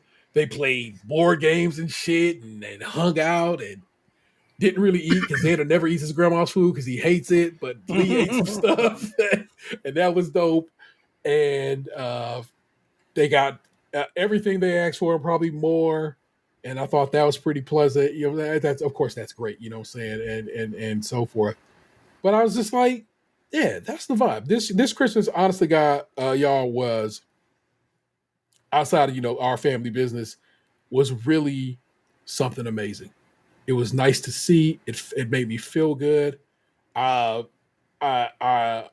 with some hustle and some scraping, I made sure everybody kind of got what they wanted, and I'm feeling good. And then of course our check tomorrow is the rare third check in a bi-weekly situation, meaning nothing came out of it, insurance wise and so forth and so on, just regular old taxes. So will we get tomorrow? Yeah.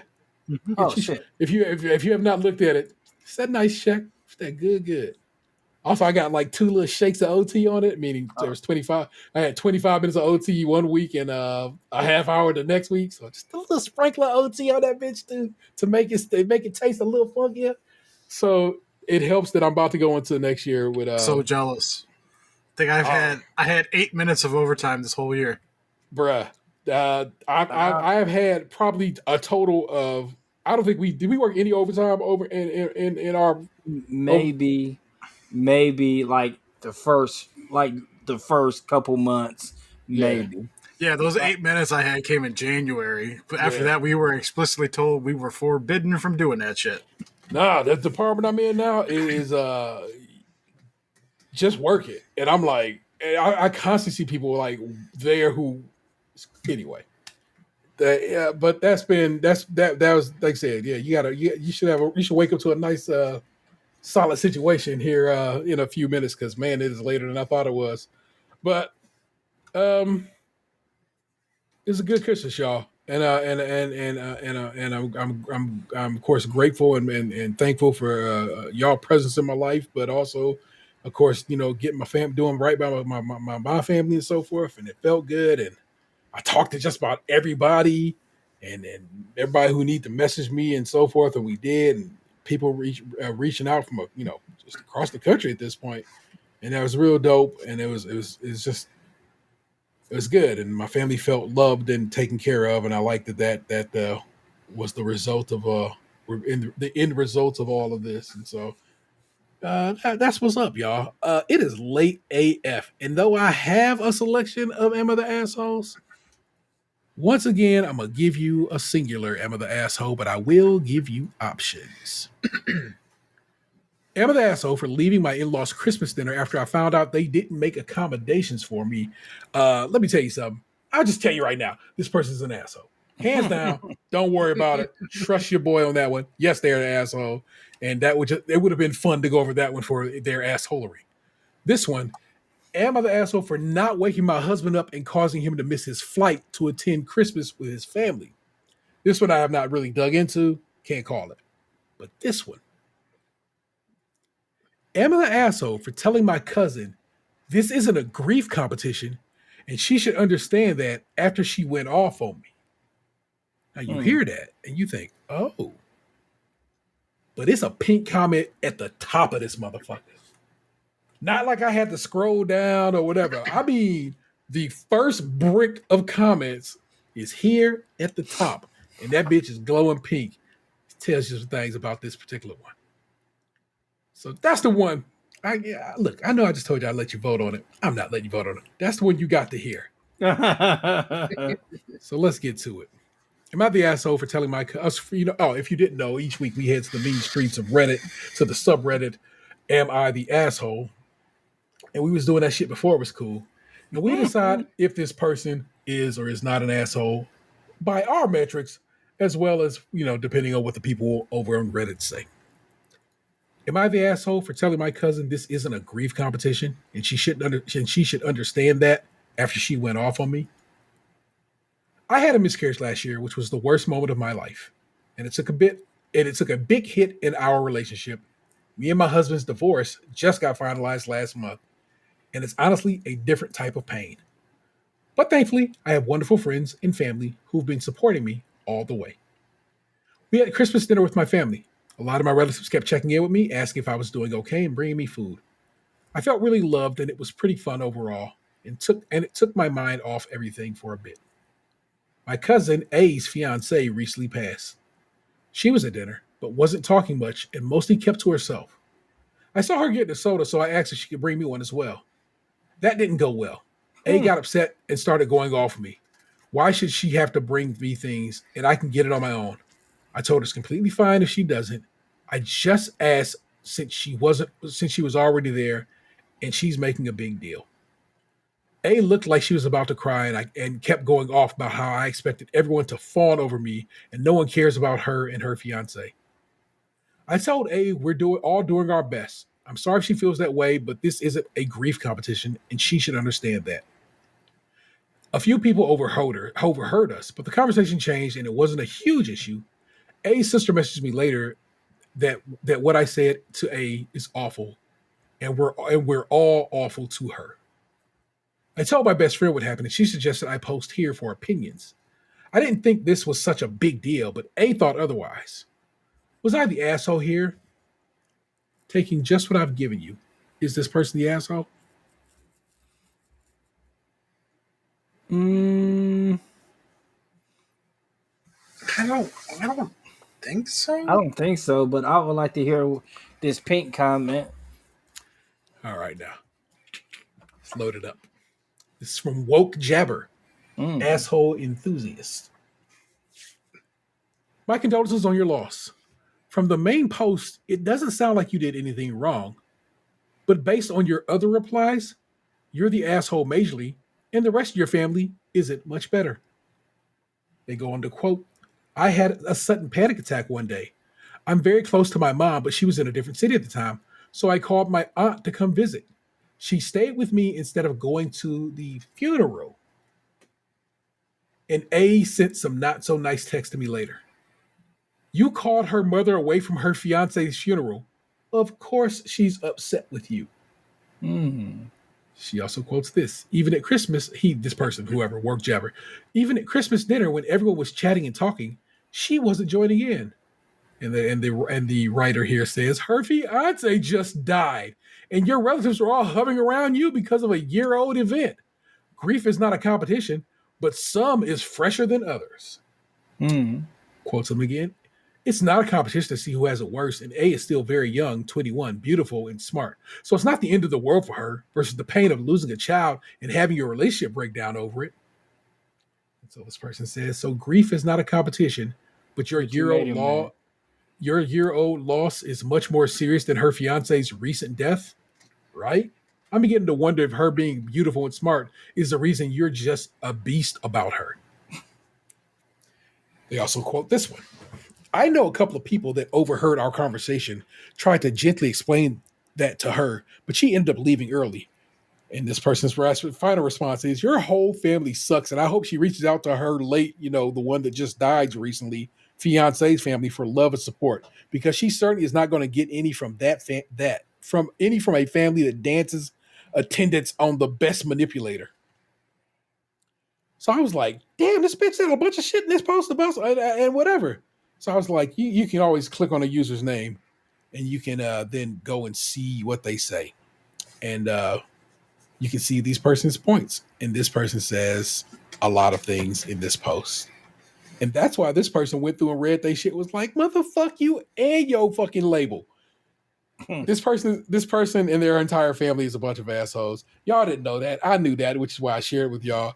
In that son of a bitch, you trapped me. She regularly, seemingly manipulates her family into coming to kiss her ass, including a situation where she had a panic attack during the time where her cousin's fiance's funeral was occurring, and basically called her cousin's mom to her service to come take care of me, even though she should be at that funeral taking care of her kid. And that just says more about that family dynamic than anything else. It's like, that shit's fucked up. And so let's see. This person says, not the asshole. Pain is pain, suffering is suffering. While I think trying to compare those emotional and physical wounds are bigger does nothing for no one. Your suffering, she is trying to share hers in a very odd manner. Yes, there's a possibility she is doing it to proudly hold up the title of person with the most grief heavyweight championship title. Just let her have it.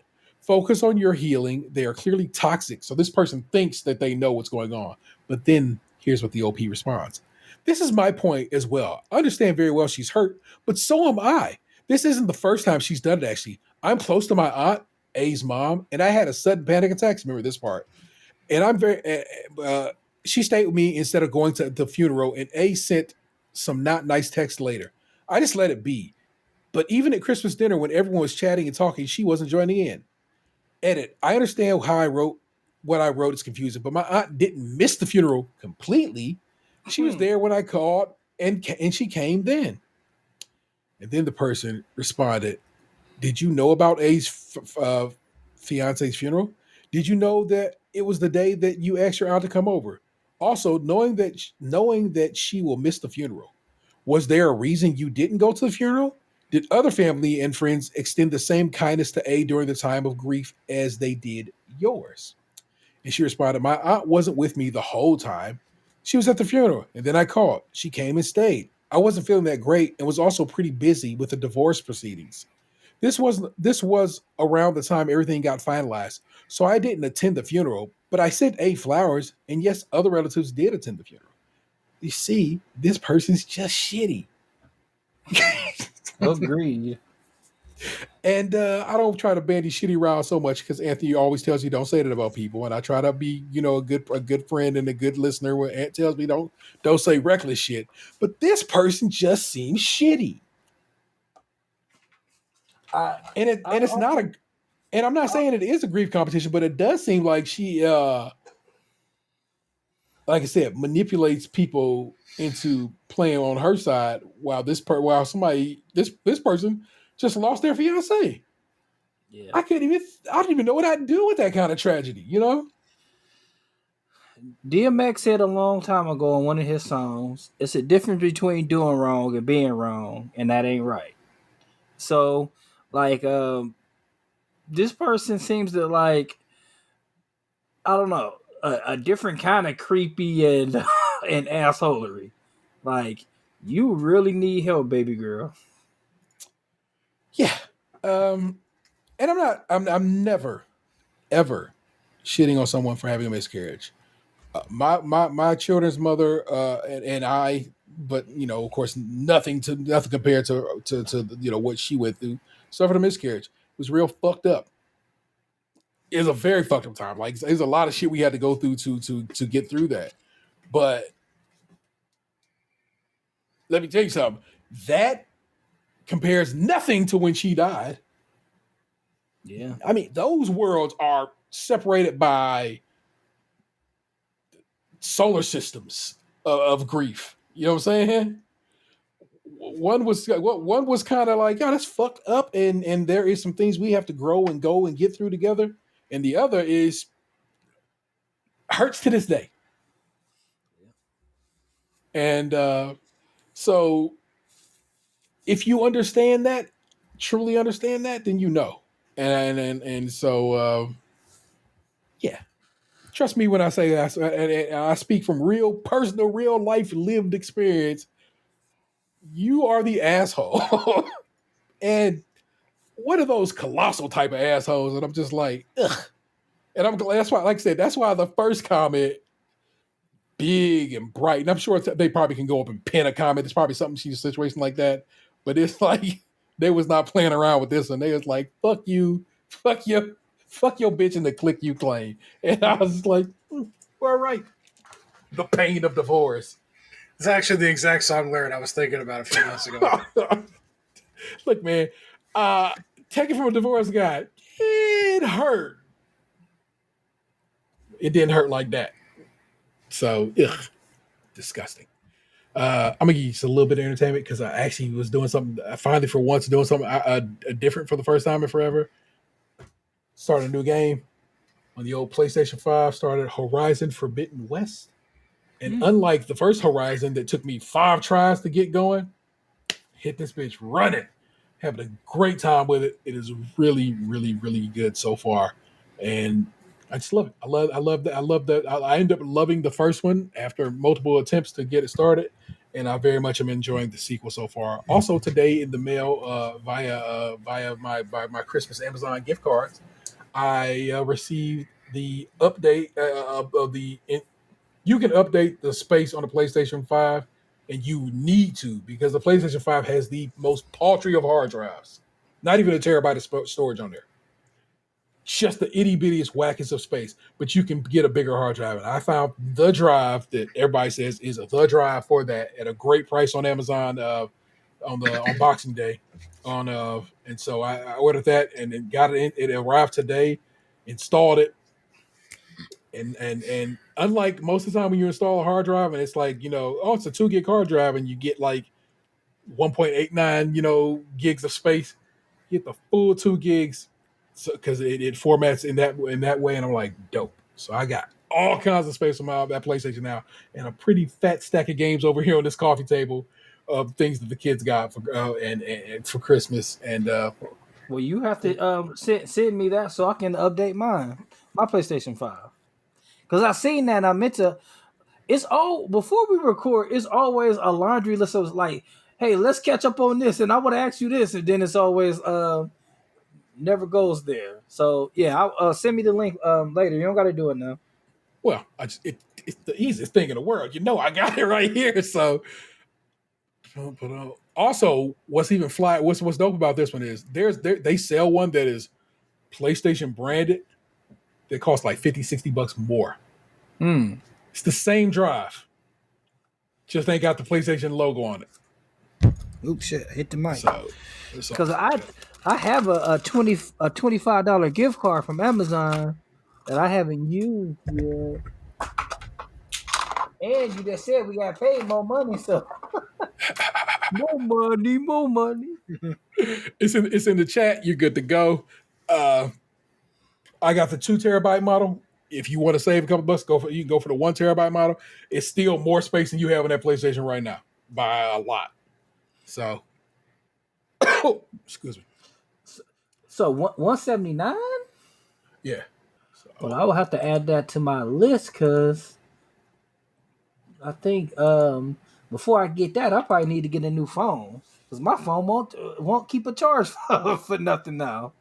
It's been oh shit! I think I got it if not the day, like 2 days after we got sent home. So what, like March 19th of 2020?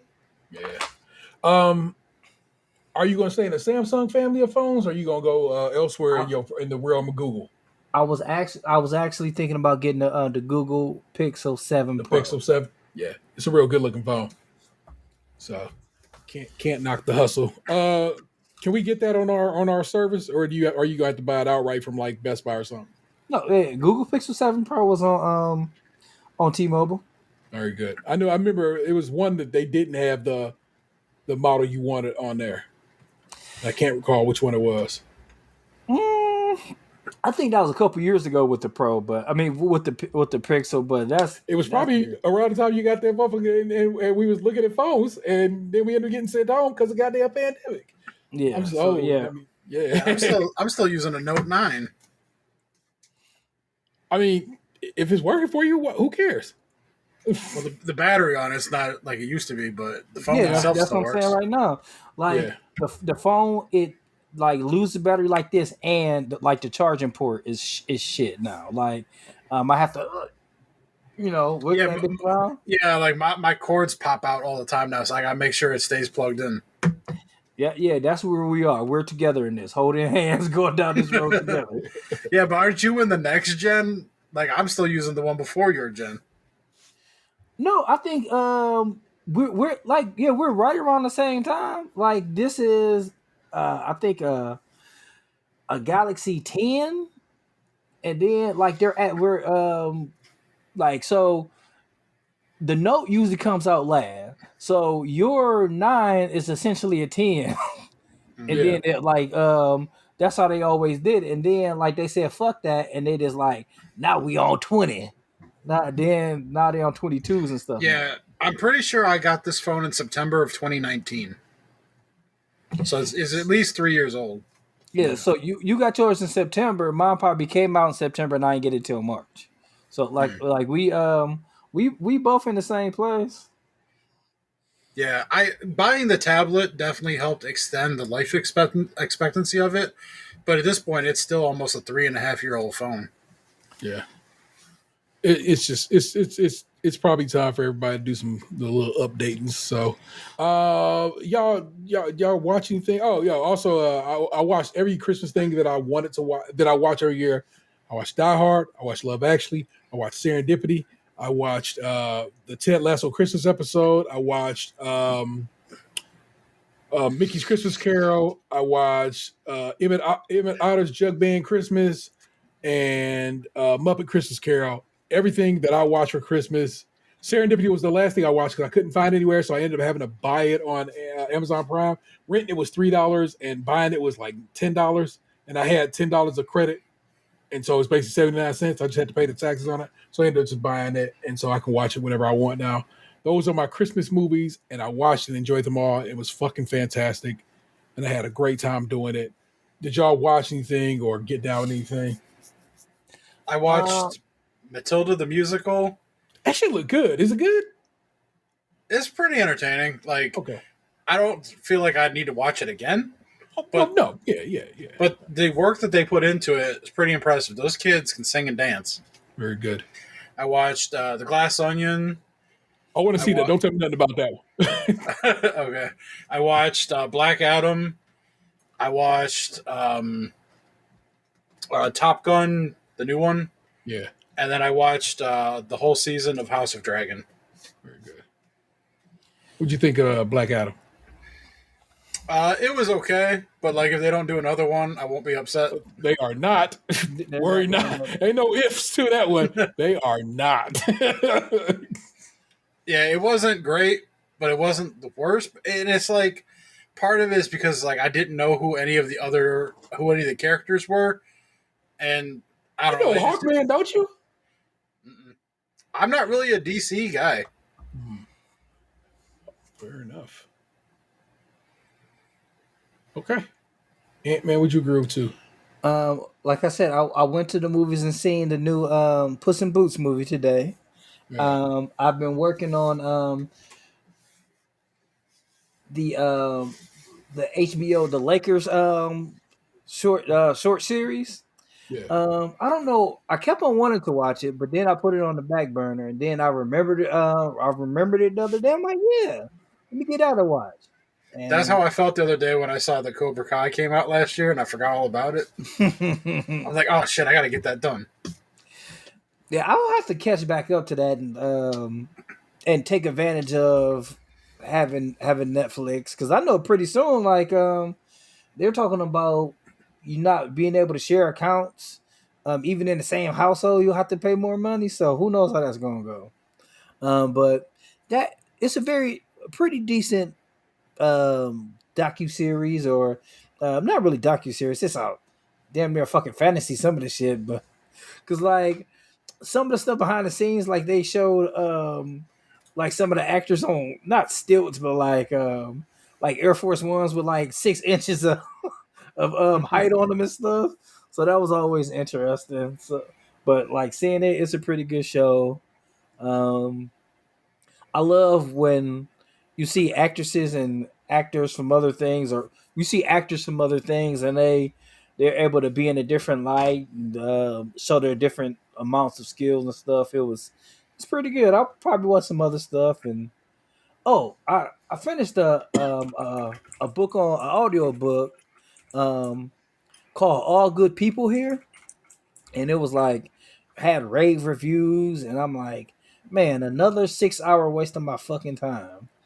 Like I hate when shit happen.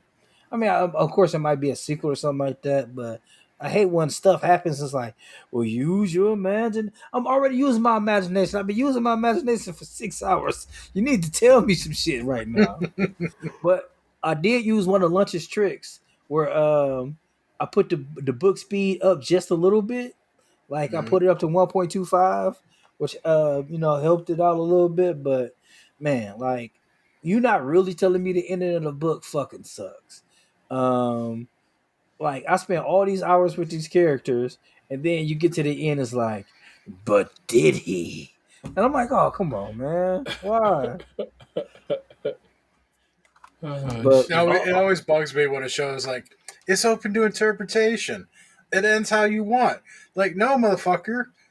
I want you to tell me how the story ends. Don't make it me be the one ghostwriting here. yeah. And the words of the dude from Wait and Exhale, you raggedy bitch. You tell me what's going on here. Like, I never knew where that was from.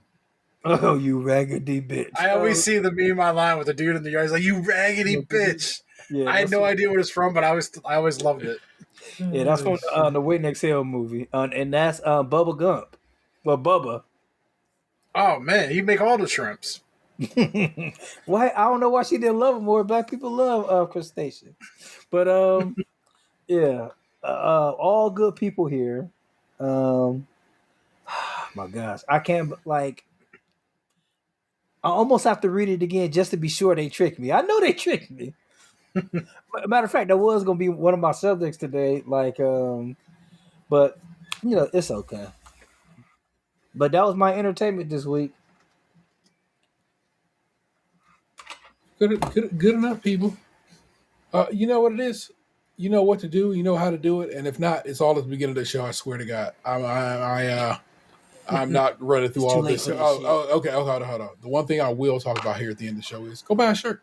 tpublic.com/users/stagecoachmilk, all one word. That's what's up. It's dope. I'm wearing a podcast shirt right now. My kid was wearing a podcast shirt today as well. I didn't even realize I had.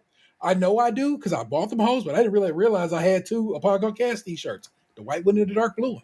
The navy joint. I do. I rock my brand. You should rock my brand too. That's the only thing I don't think is at the beginning of the show. Everything else is there. The phone number, the email, the tweets, and all that shit. So there you go. That's what's up. That is Tatum 216. Good night. It's Lunchbox 2099. I agree. You should also be listening to Creme Patissier. We do that shit every week, and it's a dope show. We're having a good time with it. We are going over the Big Brunch on HBO Max right now. Nick Jew is handling the reins on that one because that was her baby, and she's a damn good host. So you should be fucking with that too. I am the Internet's Taylor 713. You just been podcast too, and I am certain you loved it. We will catch you next time. Happy New Year. Peace. What happened to your ass? It used to be beautiful.